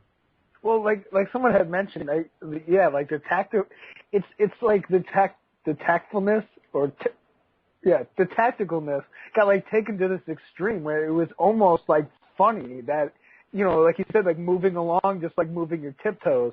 And that to me is like, that's another thing that I guarantee at some point and sometime someone has done. But another thing that I thought was really cool about Metal Gear Solid was, I'm pretty sure when they had, I think it was a flashback, they actually used the PS1 graphics. Yeah, you get to play the first Metal Gear Solid game, the first part of the first level. Yeah, and I thought that was awesome because they could have just redone it and remade it for that game, like all looking good and everything, but they didn't, and that actually happens again in Ground Zero. Well, we'll get to there, I guess, at some point, but we will do. We will be getting on to that in a little bit. So, in terms of the story, though, guys, what did you find the story was like? It's kind of wrapped everything up in a nice little package. Some people complained. I know I had a few friends of mine sitting there going, what the fuck just happened? Everything's being over-explained. There's like turns and turns and more turns and more turns. And literally I had to get a YouTube video up so I can explain to myself what the fuck was going on. Well, the concept is everyone, like nanomachines has become kind of commonplace now. You can inject them into yourself and they will basically suppress emotion, fear, anger, all that sort of thing. So obviously, first thing you do is militarize it. So now there are all these kind of splinter PMCs, what they call them. Basically, loads of little mercenary groups that basically will go into an area and fight with no fear, no nothing. And that's basically what the game is. The whole world has basically turned into loads and loads of civil wars. Yeah. But you have an old version of it, so it's not affecting you. That makes sense. So let's discuss your opinions on that then, because like the fox die was another big issue, because Snake was basically dying in this game. Yeah, he was only 9 years older, but the fox die was basically just messing him up. Yeah, and it was something that was injected to him. I wouldn't say by accident, but he was wrongly accused of killing somebody, who was kind of like Raiden's precursor in a sense. If you guys remember who that was, Oliver, you should. No. Wait, Raiden's precursor. Raiden's precursor, the cyborg ninja in Metal Gear Solid 1. Oh, I thought you meant actually Raiden, not cyborg ninja Raiden. He's not Raiden. He's cyborg. Alright, guys, we've got another caller on the line. Let's see if this one's a troll, or if it's actually someone wanted to talk Metal Gear. Let's do it. Caller, you are on the air. You're from the 607 area code. Caller, you are on the air. 607 area code. I can't hear you. Right, let's go from 704 area code. You're on the air. Okay. So let's continue. Bingo. Where do we win? Everything. You won a sexual harassment suit. Yeah, and Steven, Grey Fox. Not again. Grey Fox basically was the one who injected into him, and it was, in terms of this game as well, he was dying from that. Snake's story, as we thought, was about to end. But there was a surprise at the end of this game. Oh, God, yeah. After the credits. After the credits, Big Boss, whose corpse you've seen all the way through the game, is now alive. And, yeah, you find out basically the Patriots, which really confusing story number 2, were basically a group. That Big Boss, and a few others basically created the Patriots from the money from the Philosopher's legacy, which is a whole different story. But yeah, basically the end, you got Major Zero, Big Boss. We've got another caller on. One sec, guys. Oh boy. From the 607 area code, caller, you're on the air. From the 607 area code, caller. I can't hear you. Anyway, let's continue. So, Oliver, as you're saying, Big Boss makes an appearance, and everyone thought he was dead. What did this shock you when this happened? Well, it went for the shock value because it played the credits, and at the end of the voice actors, it says Big Boss, and then it freezes on him for a few seconds on just those words as Big Boss, and you're thinking, wait, Big Boss hasn't been in this game. Why have they got a voice kind of credit? And then it goes and plays the whole 20-minute thing about Big Boss explaining why he has to kill a man in a wheelchair. Basically, I have to kill this man in a wheelchair. Because he's in a wheelchair. And then in a wheelchair. Then I gotta go. Unhook his air. And then I need to go and kill some puppies. Basically, but he does a long speech about if 0 ever becomes 1, it will become 100, so you have to reset it back. But if it ever becomes 1, it always goes to 100 again, so you have to reset it to 0. So if you kill 0, it will never become 1. So I have to kill this man because he's called 0. Like, what? That's a bit of a stretch. That's really confusing. Yeah, that's not even half of it. And then, because Solid Snake basically kills his dad in about 3 of the games, he then kills him again at the end because of the Fox die. The Fox die basically infects Big Boss and kills him properly this time, which is just ironic that he's in it for about 10 minutes and then dies. So, and the thing is, what you don't know, what I've actually had to find the explanation for, was Big Boss actually had a newer strain of the Fox die in him, which killed Big Boss, but apparently it cancelled out the Fox side that was currently in Snake's system. Yeah, that's what they didn't kill him. It just made him old. Yeah, and so he can now he's free to live the rest of his life, basically. You get to touch a bit more on the story of Raiden, because Raiden, after being manipulated for so long by his girlfriend, who he found was working from the other side, he was like, I'm going to stay with you anyway. Oh no, that her manipulation is really fucked up. All the way through the game in Metal Gear 2, she's like, I'm pregnant. Oh, I've miscarried. And then, like, he goes, actually, I was never pregnant. So, what? It's like, that's a really mindfuck. How can you do that to him? And then, oh, actually, I'm going to leave you and shack up with the guy who you've been talking to all this time, like your boss.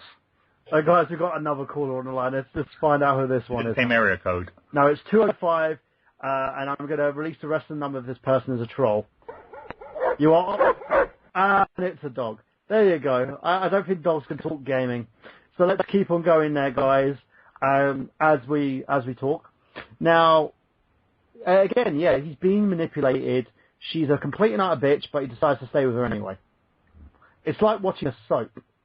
Literally, Jamie, if you've seen all these casting characters, it's mind-blowing. Zach, what did you think of this story? What did you think of the roundup that you received in this game? Did you feel a bit lost with it, or were you sitting there going, okay, yeah, motherfucker, that was interesting?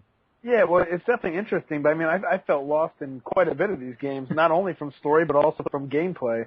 But yeah, no, they're all really good, and this was a really good one too. I mean, I can't really say anything that other people haven't already said. I mean, I thought it was fucking awesome, and yeah, it was, you know, it's Metal Gear, but it's like one thing that when I talk with my buddy Tim, and again, I wish he didn't work today, but I think when they were making this game, Kojima would tell, you know, whoever, like, you know, do this, make these adjustments, and then they'd give him a copy of the game, and he would just be sitting in his office playing it. And there was like this one part, I think, where he jumped off this roof, and he was like, all right, he went back to the people, and he was like, you need to make like these certain amount of snowflakes fall off like in this pattern. This is how I want them to fall off. So take care of that. So it was really very, you know, intricate and very, like, you look at how a lot of these companies whore out things. I talk about God of War. I talk about these things that get whored out. Halo. Metal Gear Solid, in my opinion, has never gotten whored out, and it won't get whored out. And I know people might say something about Ground Zeroes, but I'll talk about that when we get to that. But I feel like he's always put his entire time and thought process and energy and love into these games. So, like, there's not going to be a bad one. No, I agree wholeheartedly. And again, this was a game that was console exclusive that managed to actually sell over 6 million copies. That's rare. That it really is rare. You see how Capcom tried to do it with Dead Rising 3, and that just didn't happen. You know, there wasn't enough Xbox Ones to actually suffice that, but, you know, we don't have to talk about that at the moment. So, going on from that, what about yourself, Travis? What did you find with the story? Did you like it? I did. I really did, man. It actually had a strong feeling like it was like an alternate universe that took place during the Iraq War. Yeah. Yeah, that had the strong Iraqi war vibe when I was playing this game. But I know I said Metal Gear Solid 3 was my favorite, but I think this one actually trumped it more. I think about it because it had everything and then some. The only thing I really found irritating was, well, a couple things. Like, number one, there was like three main acts of the whole game. And if you bought this game brand new, or if you just bought it used, you have to install the game. So before each act started, you had to wait for the game to load, you know, to install into your PlayStation 3. And then the whole time you're watching Snake smoke a cigarette. Yeah. About 10 minutes watching him smoke between each act, yeah. Like, he lights his cigarette, he smokes a little bit, then he puts it away, only just to take it back out and then relight it and smoke some more. And I'm like, you've got to be kidding me. Can we have at least some dancing women or something? Or dancing bear. Yeah, just something a little more entertaining than seeing Snake smoke. But there was a good point in that when they had writing up, and some of it was like, you have been playing for 20 hours non-stop. Please stop playing. It's bad for your health. It's now 3 in the morning. Please stop playing. But here's what's really cool. Like, when you boot up the game, like, before it gets to the title sequence, there are these fake commercials that they have filmed exclusively for this game. And they're based off of the technology that was sold to the black market from the games in the series, all this technology. So, that's really special. Yeah, there's like 6 different channels that you can flick through. Yeah, and they've all got like a 10-minute long thing, so that's quite a lot of footage. Yeah, but the other thing that really irritated me the most was when you actually finish the game, there's an hour and a half of cutscenes. God, yeah. Just cutscenes. I'm like, first of all, I heard about this, I was like, oh god, I better get a bowl of popcorn ready, but yeah, an hour and a half just to tie up all the loose ends. I'm like, oh. But that shows a very well-made story, is what Zach was actually saying. Yeah. You know, you need to find out. As I always find with games like these, you want that. You want your explanation, because why are you playing it to the end of the game? Yeah. In a way, yes, but there's games that, like The Last of Us, that did, like, a lot of cutscenes, but it also did, like, tell the story through gameplay. I think when a game can tell more of the story while you're playing and being a part of the game, I think that's a much better way of storytelling in an interactive media. Yeah. So, like, watching an hour, I'd rather just watch a movie, you know what I mean? And, yeah, the last fight in Metal Gear 4 was a little disappointed. 2 old men punching each other. Forget the big giant robots, forget the missile launchers, forget the sneaking, just 2 old men punching each other. Well, it's better than 2 old men jerking each other off. That I agree with. LemonParty.org. Oh my god, no. I'm never going on that site. IGG do not endorse this website. But, like, one of the things that I do like is I feel like the idea of being able to age and die is something that's like the way of, like, I guess, freedom in a way. Like, they did it. Well, they do it in this book called Survivor. Anyway, this dude, kills himself, and the idea is that he's pretty much seen everything he could ever see. So the only thing left that could really be new and crazy for him is death. So you look at someone like Snake, and it's like, what the fuck hasn't the guy done? So what else is really left there? So moving on from that, basically, let's go on to the final game, leading up to also Metal Gear Solid 5, of course, which will be the final one of our retrospective, which we covered. I thought this was going to be a 2-part, but it looks like we're doing really well. So we're moving on from the Metal Gear Solid 4, of course, to Metal Gear Online, which was just Metal Gear 4. Yeah, it was basically an add-on for it, wasn't it? It was just the online version. Yeah. Now, this was in beta stage, and they actually discontinued it, didn't they? Yeah, they have, because now we're going to be moving on to Metal Gear Solid 5, and they're going to get that revamped for that game. You also had Metal Gear Solid Touch for the phones, Metal Gear Solid Acid 2 mobile, and also Metal Gear Solid Peace Walker in 2010, and Metal Gear Arcade. I can't just breeze over Peace Walker. Peace Walker was epic. Okay, well we'll talk about Peace Walker, of course. So Peace Walker is an action-adventure stealth video game produced by Konami and Kojima Productions, and it was released on the PlayStation Portable in 2010. It was the 6th Metal Gear title released by PSP, and first in the series released on the portable platform to be directed by Hideo Kojima as well. And it altered the tagline, basically, to Tactical Espionage Action, which later went to Tactical Espionage Operations, referring to base building mission mechanics in the game. And this is actually something that's been implemented in the Metal Gear Solid prequel to Metal Gear Solid 5, Ground Zeroes, and also Metal Gear Solid 5. So this is something that Kojima kind of improved upon. Now, Oliver, let's talk a little bit about Peace Walker. What was your experience on this game? I really liked it. I mean, I liked the fact that at the end of Metal Gear Solid 3 Snake Eater, when you've had to kill your boss and kind of your mind's a bit fucked, he doesn't just go back to work. At that point, he rebels and goes, "You know what, fuck this, I'm creating my own kind of army. I'm good enough to kind of lead my own team." So that's basically what Peace Walker is about. Again, it's about another Metal Gear called Peace Walker this time, which is meant to bring peace by Get it? having all the nukes, basically. But again, who was the brain patterns were actually mapped onto this device was the patterns of Boss. Yes, exactly. Yeah, they used Boss's brain patterns, and it was Snake's friend Hal Emmerich's father is the one who creates it. Yes. And supposedly that's why he's called Hal in the second game, because of 2001.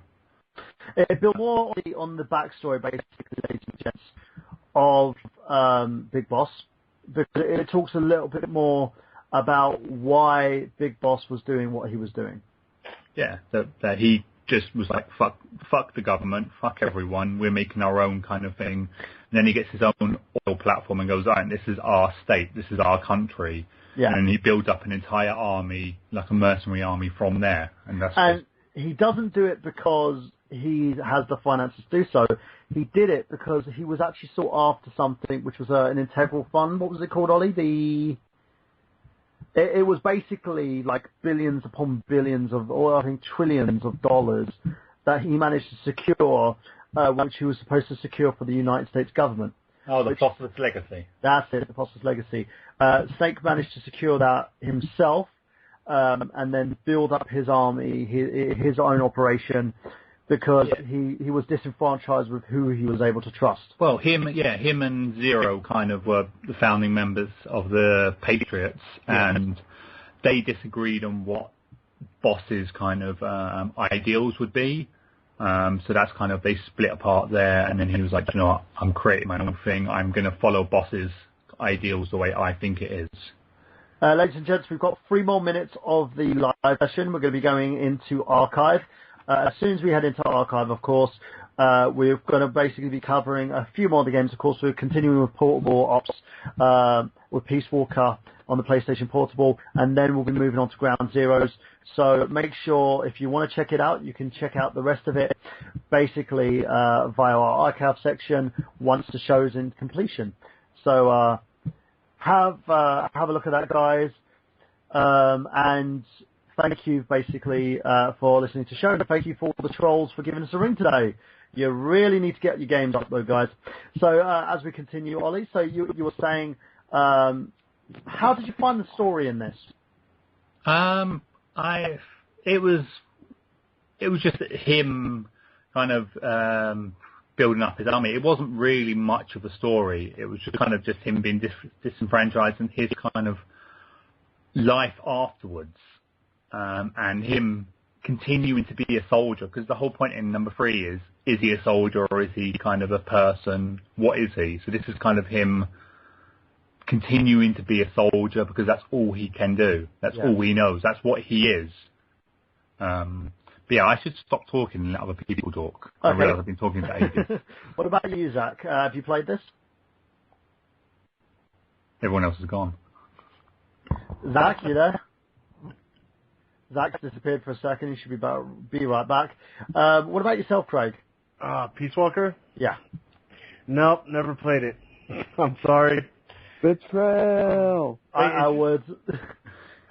No, listen.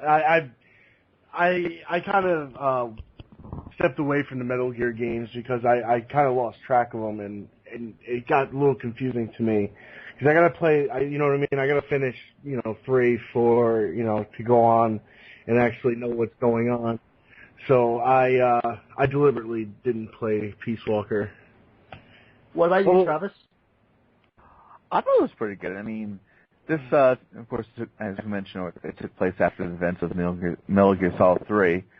I played I played Peace Walker on the Metal Gear Solid collection that came out on the PS3, where everything was upgraded to HD, and this was one of the games. Yeah. And Continue. And it was a pretty decent game. I'm not saying it's like My favorite one. Was it a PSP game?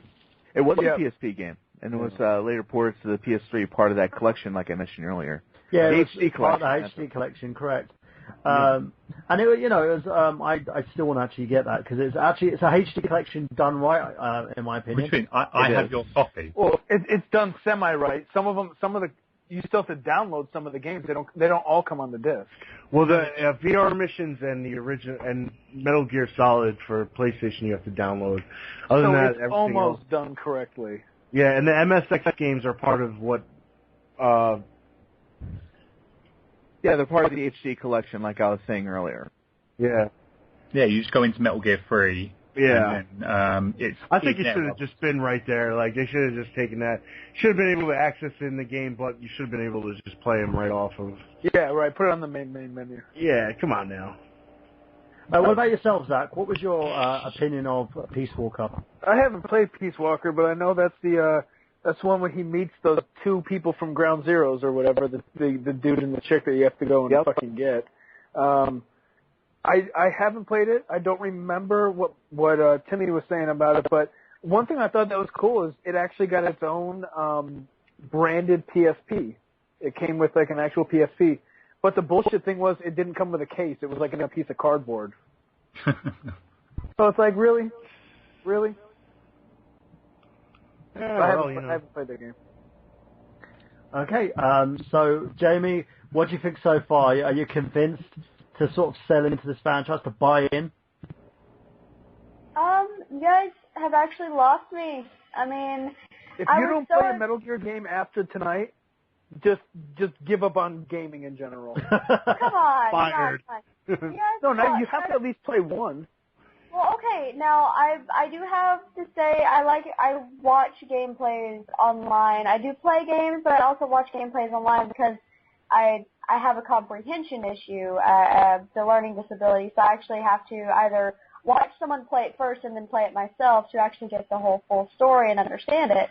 With the Metal Gear franchise, from what you've been saying, it sounds like it's a great series, but God, where the storyline from what you've been saying, it sounds like it's so confusing that that might bring it down for me. Yeah, but it's spanned over a ton of games. They're like they're not just taking like one huge shit. Yeah, yes, it does. They're not just taking one huge shit. It's done in like multiple bowel movements. You know what I'm saying? So it's easier to digest that way. Play the game for the gameplay. If you have a game where you have to have literally an hour and a half of cutscenes after the game is over, you are not telling the game the story that you need to tell in the gameplay allotted to you, and that doesn't set right with me. I don't know. Like, you are doing yourself a fucking disservice. Well, I will say this, Jamie. I'm going to convince you. I'm going to make sure I can convince you, and I will do after the show, of course, as well. That sounded really dirty. I swear it's 8.5 inches. Oh my God, no. Why don't you see my solid cold snake? water. No, Oh man. No, yours is liquid. Oh my God. Oh my God. I've basically put myself Liquid in a corner. Jamie. I put myself into a corner that I shouldn't have put myself into. But as I said, I've got a series of video. Oh my God, I've got a series of I'm trying to comprehend what I'm saying at the moment. This show has been betrayed. I'm sounding as bad as the Metal Gear plot at the moment, as confuddled. Basically, Jamie, I've got a series of videos, not in that way, people, that I can show you. I will link them on your timeline, so you can have a look at them, and it will give you an abridged version of the story, so it makes things a bit more easier for you to understand, so that you can play it, because it's a very good story. But it is, I do understand where you're coming from. It is a bit confuddled. So let's most of the story is irrelevant to each game in particular. Yeah. Like, if you're playing one game, the whole story doesn't really matter to that game. Yeah. So basically, let's continue anyway. So we're going from the HD collection. We did the Ultimate HD collection as well, which was released in 2011. 2012, we had Snake Eater 3D for the 3DS, and also Special Ops as well. And 2013, we had a game which was non-canon. It was basically applicable to Raiden only, which was Metal Gear Rising: Revengeance. Has anyone ever wanted to have revengeance on someone? Because I literally want to find someone that I can have revengeance on, because that just sounds so fucking cool. Sexually, I've wanted that many times. I can think of one or two people. So you've had revengeance on Kylo a lot then, Zach? No. It's like, you know how people, no, you know how like people, what do they call it? Like hate sex? It's like revengeance sex. It's sex with a little fucking Metal Gear put into it. I thought you were going to say it's sex and you might get cut. I thought you were going to say it was like sex with a dwarf or something like that. What? What? Why the fuck would I say that? You said a little. I was expecting you to say person. Oh, a little amount, not a little fucking. Oh man. So as we continue on, we're having revengeance at the moment. I think Oliver's going to have his revengeance. Now it's called in Japan. Yeah, Hepburn Murato chi Reanjo Revenzu, which is the Metal Gear Rising Revengeance. It's an action hack and slash video game developed by Platinum Games, produced by Kojima Productions as well on the PlayStation 3, Xbox 360, Microsoft Windows, and it's a Japanese release for the Xbox 360 platform was planned. That version was cancelled, of course, because the Xbox doesn't sell shit over in Japan. It's a ninth canonical entity to the Metal Gear series, 4 years after the events of Metal Gear Solid 4, where players control Raiden, who's a cyborg who confronts a private military company, Desperado enforcement. The game focuses on the fighting the enemies using the sword and multiple sub-weapons to perform combos. You have the counter-attacks, block modes, Raiden can dismember cyborgs in slow motion, steel parts stored in their bodies, for a series of stealth elements also to operations to reduce combat. The game itself was basically intended to take place between Metal Gear Solid 2 Sons of Liberty and Metal Gear Solid 4 Guns of Patriots. The game was to be produced solely by Kojima Productions. However, the team met with difficulty developing the game based on swordplay, so executive producer Hideo Kojima cancelled it and found a solution then in 2011 when Platinum Games took over development under the guidance of a new team. Rising Revengeance was revealed with a significant change in play mechanics, storyline, and retained responsibility. Kojima retained responsibility for the game itself, overall plot, and also Raiden's design. And it received positive ratings by critics and grew in popularity despite initial mixed reaction to Platinum Games' involvement with the game, and it was praised by a sophisticated cutting system as well. Despite the game's focus action, intense boss fights, however, reviewers have criticised the game for its camera and story mode length. So, who's played this? I played the demo. Okay. Anyone else? No. I haven't played it, but I remember when this thing came out, it came with this fucking lamp that like you that you could like put your hand on, and it was one of those, you know, those balls that had like the electricity things that went to the edge. Yeah. It like came with one of those. I remember that. Oh, and you said lamp. I figured like the major award from like Christmas Story, like the leg lamp with the top on it. Like, why would this come with the leg lamp? That'd be awesome. Electric section window. And Metal Gear leg lamp. There's a hole. There's a way. Oh. Moving on. Zach Latour, our resident specialist. That should be his new catchphrase. If there's a hole, there's a way. There's a way. Yeah. I also say with enough lubricant, you can do anything. Oh, man. Oh, wow. That is true, though. This is the kind of stuff I No, it is true. on the show. Yeah, that's how cars work. No, I agree. I like how randomly it just went from that to cars, and we didn't even have to change what we were talking about.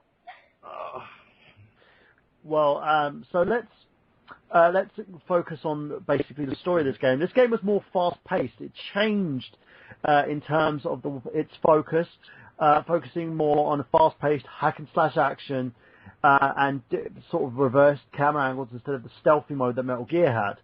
Has anybody played this? Did you guys, Zach, have you had a chance at this game? No, Revengeance? No, I said like all I knew is that it came with a fucking lamp. What about you, Travis? I almost bought it at Walmart a couple of weeks back, but I thought, nah. I got it on loan for my brother to play, and it's a good game, but it is one of those that you could easily put down. it's not like it doesn't. The story and plot doesn't really matter. The game mechanics are kind of the main focus of the game, and it is rental.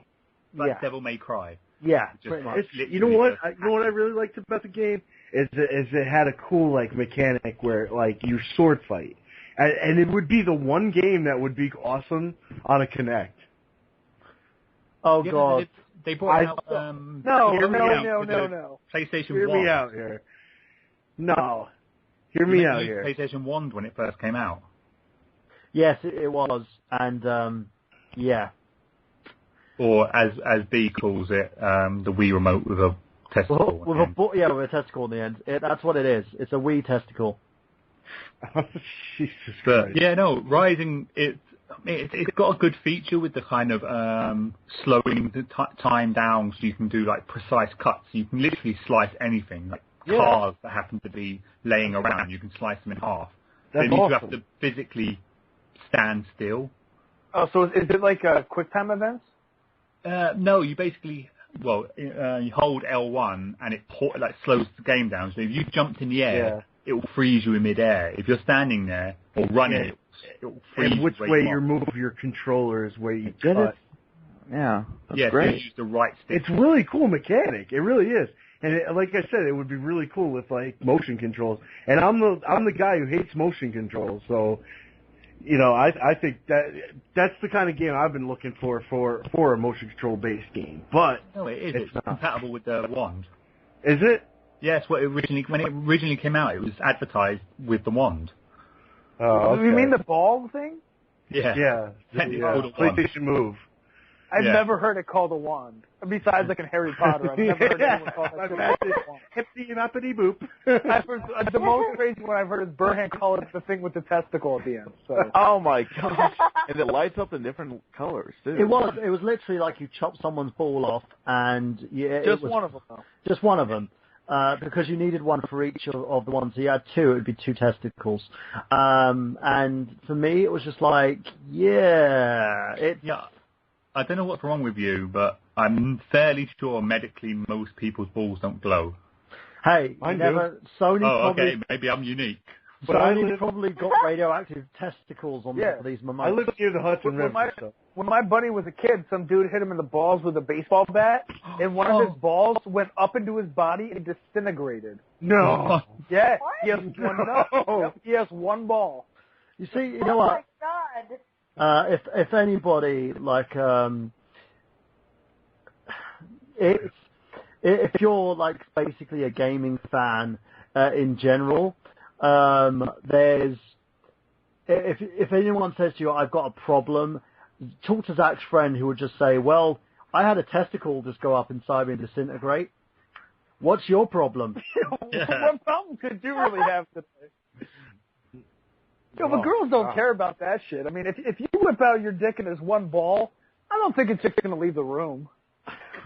Jesus Christ. Half sack. Technically, it's still one sack. It's just one sack with one ball versus two.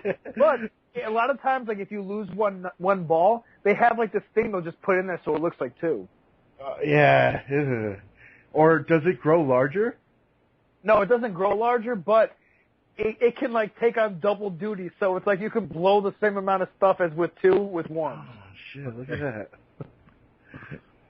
Wow. Okay, Bye, guys. going back to topic. Bye, guys. On the Metal Gear Rising Revengeance wiki page, there's a whole cosplay section. I've seen so many Metal Gear cosplays. You know, I have actually seen a Solid Snake, and he's crawling around on like hands and knees with a fucking box on top of him, and all you see is this cardboard box going across the con. Like, hey, look, it's a snake. Does it say Don't oranges? even the costume underneath. Did it say oranges on the box? Because every time you play that game, it says oranges for some reason. Yes, I have actually seen one with oranges on the side. Cool. It was awesome, and they're usually really nice too. They're normally like I've seen most of them that I see have attention deficit disorder, so they're running everywhere. So let's continue then and get away from Revengeance.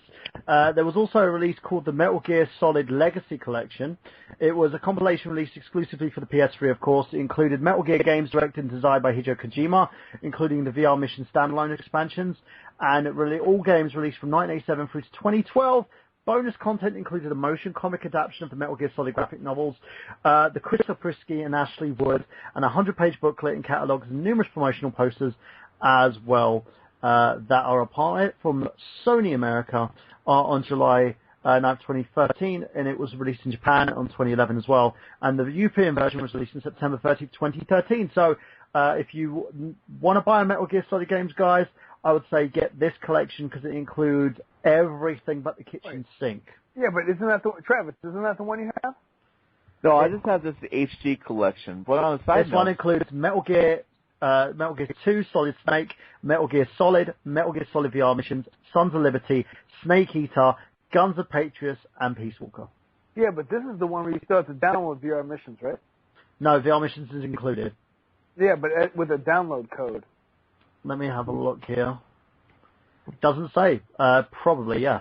No, the HD collection you didn't need to, because I borrowed one of my friend's HD collection. I'm not going to mention who it is. Yeah, it's not actually, that isn't my HD collection, just don't mention it, because if he listens in, he's probably going to kill me. Oh, fair enough. Yeah, I didn't download anything, and I got all of the missions, apart from, obviously, MS1. Did you also get Metal Gear Solid? No, that's the only one that you didn't get on it. You got every other game. So that's a fail in my opinion. The weird thing is they even put it on a disc. They put Metal Gear Solid on a disc. Oh, I think this is what I missed out on. And one of the collections which had 1, 2, and 3, but they also remade the Metal Gear Solid 1 box to look like a PS2 box. Yeah, I remember that. But it was a PlayStation game though. It was a PlayStation game, but they remade the box though. Yeah, I thought that was pretty cool. And another thing I was kind of disappointed though at that time is I thought they would have released VR Missions as part of that collection, but they didn't. But I was just wondering, because I actually got a copy of VR Missions complete, and I was wondering how much that would go on eBay. It's cheap. I got one the other day for like $3. It's cheap. Okay, so it's still not that valuable then. No, I don't think so. I mean, I got it at a local store, but what's up? If you're looking at reselling, Travis, I wouldn't. Oh, no. He just wants to buy it. Oh, if you want to buy it, just buy it.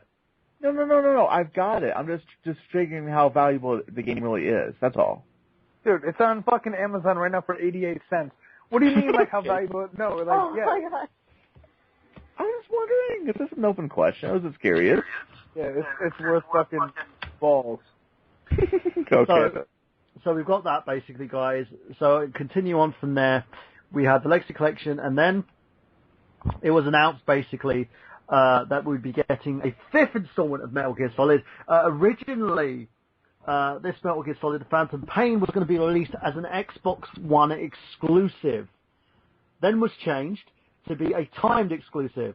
Then was changed again to be released on every single console known to man, bar the Wii U, which I'm not happy about, but I can understand the reason why. It's based on the next generation of the Fox engine, and it's Metal Gear Solid. But fans couldn't wait. There has been delays since E3 2013 when it was officially released, and instead, Konami released a prequel to that called Metal Gear Solid 5 Ground Zeroes, which is essentially a demo disc. I want to talk about this, but one thing I want to say, I find it very weird that that the Phantom Pain would have been Xbox One exclusive, considering the only Metal Gear Solid game on any Xbox console besides Ground Zeroes was Metal Gear Solid 2, right? Yeah, all the rest were Sony exclusives. Yeah, exactly. So it's just very fucking weird to me that would have ever happened. Okay, so tell me a bit about your experiences of this game, a little bit, guys. So I'll go into a little bit about what the game is. Metal Gear Solid 5 Ground Zeroes, Japanese is Hepburn, Matura Gira Sorito, Fabu Gorando Zerozu. Again, I've probably butchered that. It's an action-adventure stealth game developed by Konami Productions, produced by Konami. Hey, I do try. And is part of the sub-series prequels to the Metal Gear series taking place after Metal Gear Solid Peace Walker. Ground Zero Standalone is the first part of the Metal Gear Solid 5, acting as a prequel to the upcoming Metal Gear Solid 5 Phantom Pain. The game follows Big Boss as he infiltrates a fictional American black site in Cuba called Camp Omega, attempting to rescue Cypher agent Paz Orica Andrade and Sanista child soldier Ricardo Chico Valenzo Libre, and it offers players new methods and sneaking transversal methods such as choice in order to story events take place and selecting missions in any order as well. If you like, it was originally set to be released alongside the Phantom Pain, but the extended development time result in director Kojima splitting the project into 2 parts so that players get an early access to Metal Gear Solid 5. Critical reception for the game has been generally positive. They praise towards mechanics, voice acting, story and graphics, of course, as well. But criticism has been played to short length. We've seen parodies, including a Hamster Console Gamer, who have completed the game within 1 second. If you've seen the video, it's literally Johnny and Rob get the game, put it in the thing like, oh, this game's apparently really short. Oh, no, it's not. He presses start and then the game ends. And he's like, oh, we couldn't have completed that quickly. Press start, the game ends again. But it's the fact there's been a lot of uproar about this game stating that it's a demo. So, Zach, what was your opinion on that? And let's talk a little bit about your experience. All right.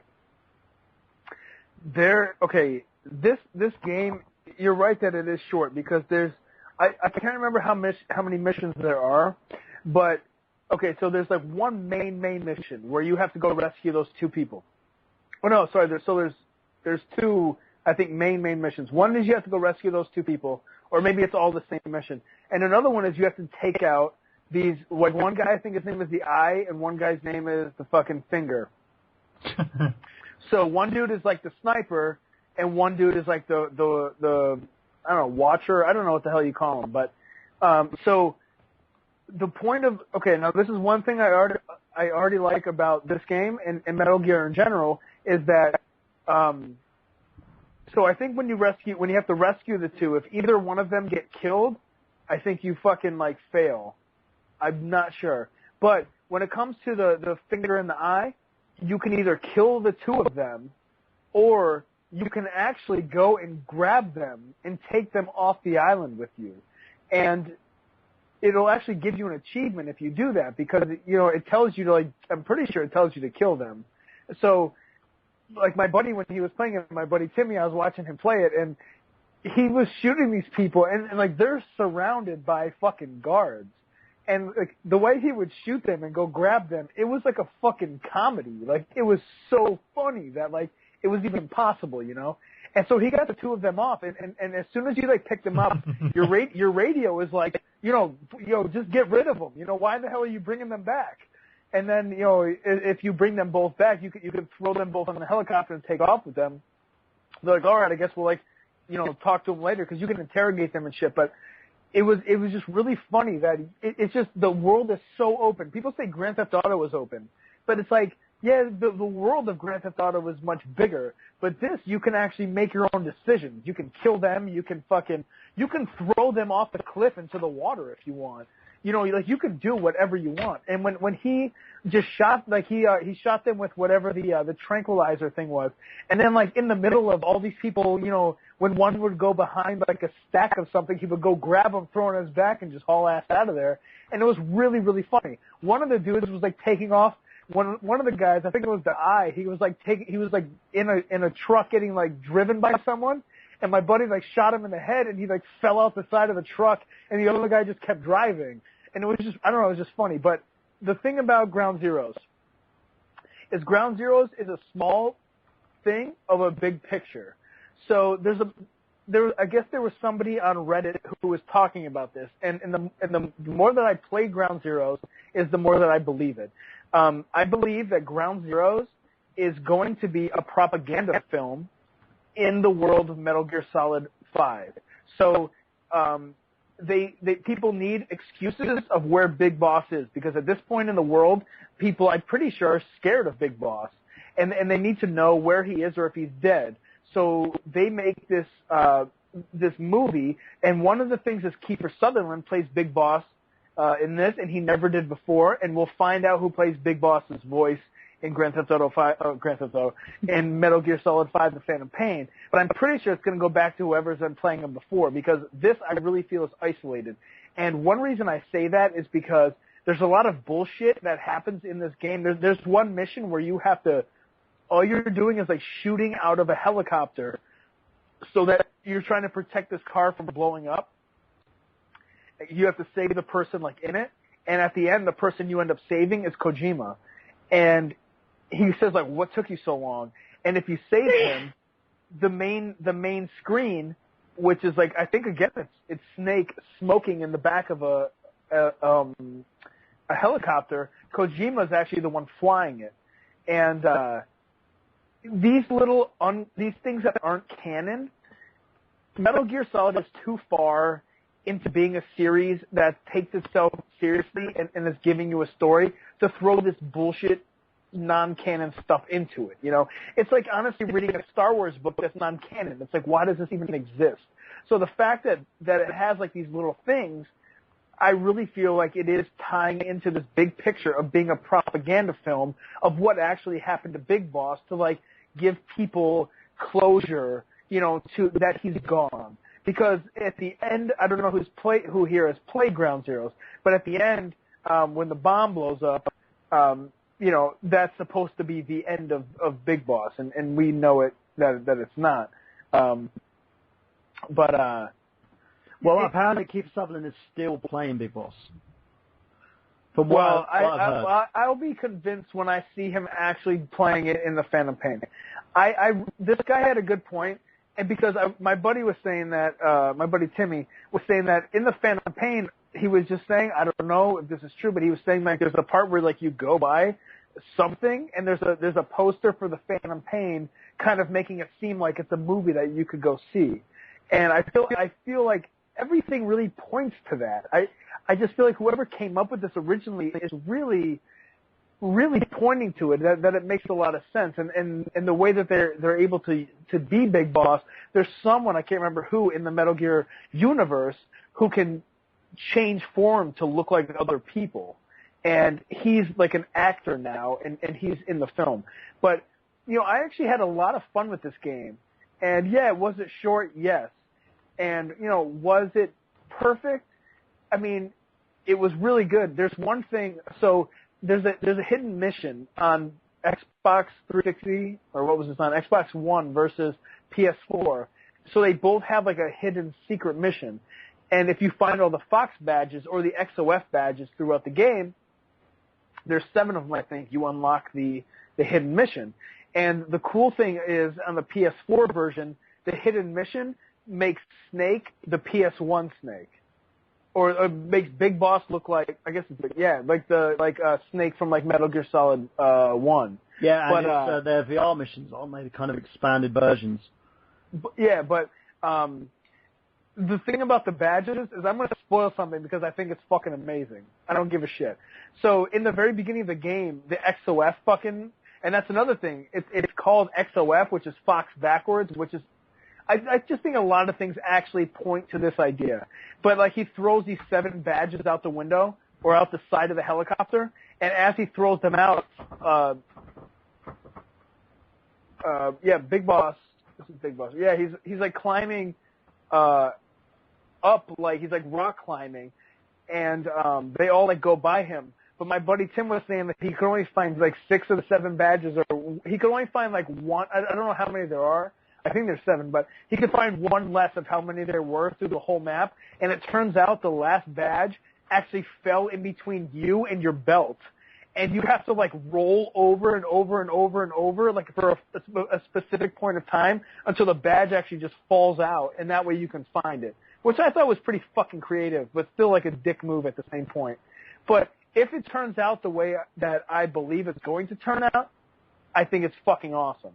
If it just turns out to be non-canon bullshit, then it's just a waste of time. It's like reading a Star Wars novel that isn't canon. Like, why even waste your time with it? Okay. Oliver, have you played this game? I have not played this game, mainly because as soon as I heard it was a demo, I'm like, no, I'd wait for the full game. But I'm looking at the game timeline, and this is meant to be based around 74, 75, and then Phantom Pain is 85. So it's 10 years later. So it is a completely separate story. So I'm not sure it would be a demo of the kind of thing. And it sounds a bit bullshit that they were meant to release them both at the same time. Like, that doesn't sound... Who would buy one? Who'd buy Ground Zero if they came out at the same time? No, it's a good point, yeah. Who would? The only reason you can get people to buy it is if you release them separately. And conveniently, it got delayed. Yeah. Oh, and it was Octopus, who is the kind of... Yep. He clone. could change, yeah. Yeah. So apparently he's supposed to be playing Big Boss. So going on to that, what did you guys think of the change in voice cast? Do you think Sutherland makes a great Snake, or do you feel that this is just annoying? No, I thought he was good. What about yourself, Craig? Did you feel that this is a good move? It says Craig posted at 10:13 that he had to go to work. Okay. What about you, Travis? I thought it was an interesting choice to have Kiefer Sutherland play Solid Snake. I know a lot of fans were pretty upset about it. I mean, I was. I thought, well, might actually bring something to the table. Now, I have not played the game, so I can't make any judgments about it, but he's a really great actor. And I know that he could, if David Hayter was not, was not allowed to do this again, I mean, I couldn't see anybody else playing Solid Snake, or Naked Snake, rather, than Kiefer. So I think it was a pretty interesting choice. Fair enough. What do you think of this, Oliver? Do you feel that that's a good move? Yeah, I mean, obviously his work is probably dried up since 24's gone, or is finished up, so... And he's kind of, in 24, he's got that kind of hard man, kind of uber, kind of indestructible, like super soldier type character, which kind of lends to Snake. His character as Jack Bauer kind of plays into the Snake character. So he's got the gruffness of the voice. I mean, it's not Snake's voice, but people associate Jack Bauer and like the hardness of him and be okay with it. It's not like they, I don't know, chose someone who, I don't know, like Danny DeVito or something to choose his voice, because people wouldn't associate his voice with like a hardcore character. Very, very true. From what I've heard, he's actually, he takes on the role and he takes it very responsibly. But the funny things as well, I don't know if it was a parody account, but there was a Kojima account that basically said, I look at that David Hayter, he's being such a pussy, ha ha ha ha ha. That I took Snake Roll away from him, ha ha ha ha ha. So I think that there's a lot to this. It seems really weird why Hayter was replaced, because he even stated that he wanted to reprise the role, but didn't even know that there was a role to reprise, if that made sense. This all kind of came out in the open. In terms of Ground Zeroes myself, I have basically made it known that games being incredibly short for the price that most people paid, like $40 for this game, I don't think it's worth it. I've always stated I would rather just basically get the game pre-owned and then play it then. So I may do that, give it a try around that time, but I'm not going to pay I wouldn't pay $40 for it. So moving on from that, guys, that's been your Metal Gear retrospective, of course, from us. Thank you to everybody that's been a part of the show tonight. So now it's time, I believe, for the plugs. So, Jamie, plug away. All right, sorry, I've been kind of quiet tonight. I've been learning all about this new series. As always, you can check me out on Hazardous Cosplay, HAZRD-US Cosplay on Facebook. Also, that name on Instagram. My Twitter is GVirusJunkie, JUNKIE. I usually post a lot about video games and stuff, and I will have an Etsy account up soon selling things. You can look up my arts and crafts page on Facebook called Shimeji Crafts, SHIMEDEE, because the other spelling was taken. So you can look that up. I do commissions on phone charms and things like that, and I'm hoping to get a YouTube page going here soon. So hopefully I'll be able to plug that here soon. So Great. Ollie? I have nothing personally to plug. You have a YouTube channel. I'm not promoting that at the moment because I've got one video and I'm not happy with it. So Okay. I will promote Metal Gear as I saw it. And Hideo Kojima. I mean, if you've played any of the games, you will know that he appears about 500 times in the credits because he does everything. So I promote him. There you go, my plug. Okay. Travis?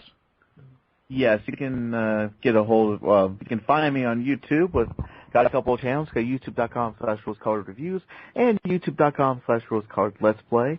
Earlier today, I uploaded, my let's play of Super Dodgeball, which is, one of my favorite games when I was growing up on the NES. Great game. Awesome game. So I got that up there, and just letting everybody know, I'm not trying to gloat or anything, but I'm actually happy that my YouTube channel is continuing to grow. I'm getting more and more subscribers. So if you're listening to this show and you have subscribed, thank you so much. I appreciate it. If you are listening to this and you haven't subscribed, that's okay. Just go to youtube.com/rosecolored let's play, hit the subscribe button, and you'll get some really good content, I promise you. And Thursday nights, you can find me on this wonderful station, Retro Unlim, with blogtalkradio.com, for the On-Radio show. If you like those mornings of radio programs, you might like this, as we don't have the FCC involved, and we can say whatever we want, talk about the craziest news stories, play the craziest music, and just do whatever, because we don't have structure, because structure's for wimps. So that's the On-Radio show, Thursday nights, exclusively right here on Retro Unlim. There you go. And also, Zach, plug away. Yeah, well, you guys can find me and Kyla, who hasn't been on in a while, at youtube.com/gettingyournerdon. We're actually going to have a video up tomorrow morning. I know it's been 2 weeks. I've been fucking busy. Got me a break. And you can also find us on Facebook. Just look up, search Getting Your Nerd On. You can find us there. You can I don't know what it's called, Instagram. I don't know, connect with Kyla, subscribe, whatever the fuck. Her name is Kiki Buttface, Kiki Buttface. You can find her there. And, yeah, so, check us out. Let us know what you think. There you go, guys. And also, of course, I got gameplay 8 p.m. every Saturday.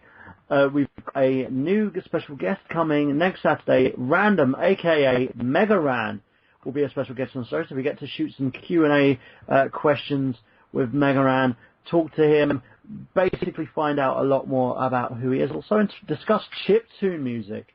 So if you're a fan of chiptune, if you're a fan of music, you're going to love this show. And hopefully our panel's going to be here next week as well. Zach, it's going to be an awesome... Do you guys know who Mega Ran is? No, but I'll definitely check him out. Yeah, he's awesome. Check him out on Twitter, of course, guys. Which is a funny thing. There's a fun story behind that, which I can talk about too a little bit later. But you can check him out on Twitter, on his Twitter handle, which is random, aka Megaran, as well. And just so you guys know, as well, I do have my own YouTube channel, and I've just released a new video today, which is a continuation of Season 2 of Movie File. The first one that I did was X-Men Days of Future Past with Mr. Oliver Hughes. We did a very nice retrospective 1-hour review of the X-Men movie, which people liked it, but at the same level, it hasn't got as many views as most of my Movie File Season 1 series is. And today I tried to cut it down by half at least, and I did a review of Godzilla. Most people have come back to me and said, you're pretty harsh, but I think it's well deserved. So check that out on my channel, youtube.com/TheNerdGenius. I've just hit over 241 subscribers. Thank you, guys. Over 37,000 views as well. I'm really, really happy. Channel keeps going as well and keeps moving forward. Check out all the shows on the Retro Network, of course, as well, including every Sunday. You get the Retro Renaissance podcast, Interfactual as well. Monday, you have John Latimer, aka JL76, with his Desert Island games, which Zach was a part of, and I've been on as well. So make sure, guys, if anybody wants to actually be a special guest on that, contact John, and I'm sure we can arrange it for you. You can also check out every Tuesday night. We've got a new show starting soon with the Nightly Video Game Dude, and he'll be doing chiptune music. We're going to have, we also have XFI every Tuesday and Friday. Miguel Leon's Untitled Movie Show, 8 p.m. every Tuesday. Wednesday, Top Tier Game Reviews with Jamie McDougall, Travis Goss, and also Craig Kellerman. And Thursday, the Radio Show with Travis, as Travis basically plugs on the show as well. Friday, Slamcast of myself, Brandon Ligon, and also Tom Shaw, and our new special host, Nick Horchek, and Dave Wade, as we sit down and we discuss wrestling events and try to school Dave about what wrestling is, who these guys are, and why they do what they do. You also check back tomorrow, as I'll be continuing our Metal Gear retrospective by releasing a new voice reel short. I know it's been a while, it's been a couple of months, which is Metal Gear KFC, starring Xander Scullion, Rob Mann, Anita Kasky, myself as well, and also Chris Locks. It's a funny voice short as well. We're going to be dropping another one in the next month as well, called Muppet Madness, which it's going to be a fun one as soon as I release details on that. Also check out my Silent Hill project. I'm putting a pilot together because I got the green light by Konami to do a Silent Hill project. Current title it's running at is Silent Hill Genesis. I've got a very great team working on it as well. We're going to be starting our Indiegogo funding from it as well. It's basically managed by a production company, Enigma Entertainment, with myself, Oliver Hughes, and also a slew of other great talents as well. You've seen some pictures floating around. I've been running around Silent Hill forums, and I've also contacted people like Guy Seehey, of course, as well, trying to get as much feedback and as much information as possible to try and get this show right, because I want to make sure that it's done properly and it's done with the fans in mind as well. And last but not least, of course, go check out www.nerdgenius.com for everything, including the Excess Gaming Podcast with Xander Scullion, Getting a Nerd On with Zach and Kyla, Travis Goss, of course, with his rose-colored reviews and Let's Plays, and you'll also be able to check out a slew of other content, including some great written articles of Dan Ashley's Quantum Geek, Paul Robert Rank and his gaming retrospectives as well. My movie file series is based on that site. I've got gameplay. It's the home of there as well. And also go to retroisland.com, as you can see loads of our great stuff, because the majority of us are a part of that. Also, you can check out Jamie's cosplay page as well, which a link of that is on our I Got Gameplay Facebook page, facebook.com/I Got Gameplay. Follow me on Twitter at Michael Burhan as well. And guys, this is Michael Burhan for Travis Goss, Craig Kellerman, Oliver Hughes, Xander Scullion, Jamie Stiles, and Zach Latour, saying that we've got gameplay. Have you?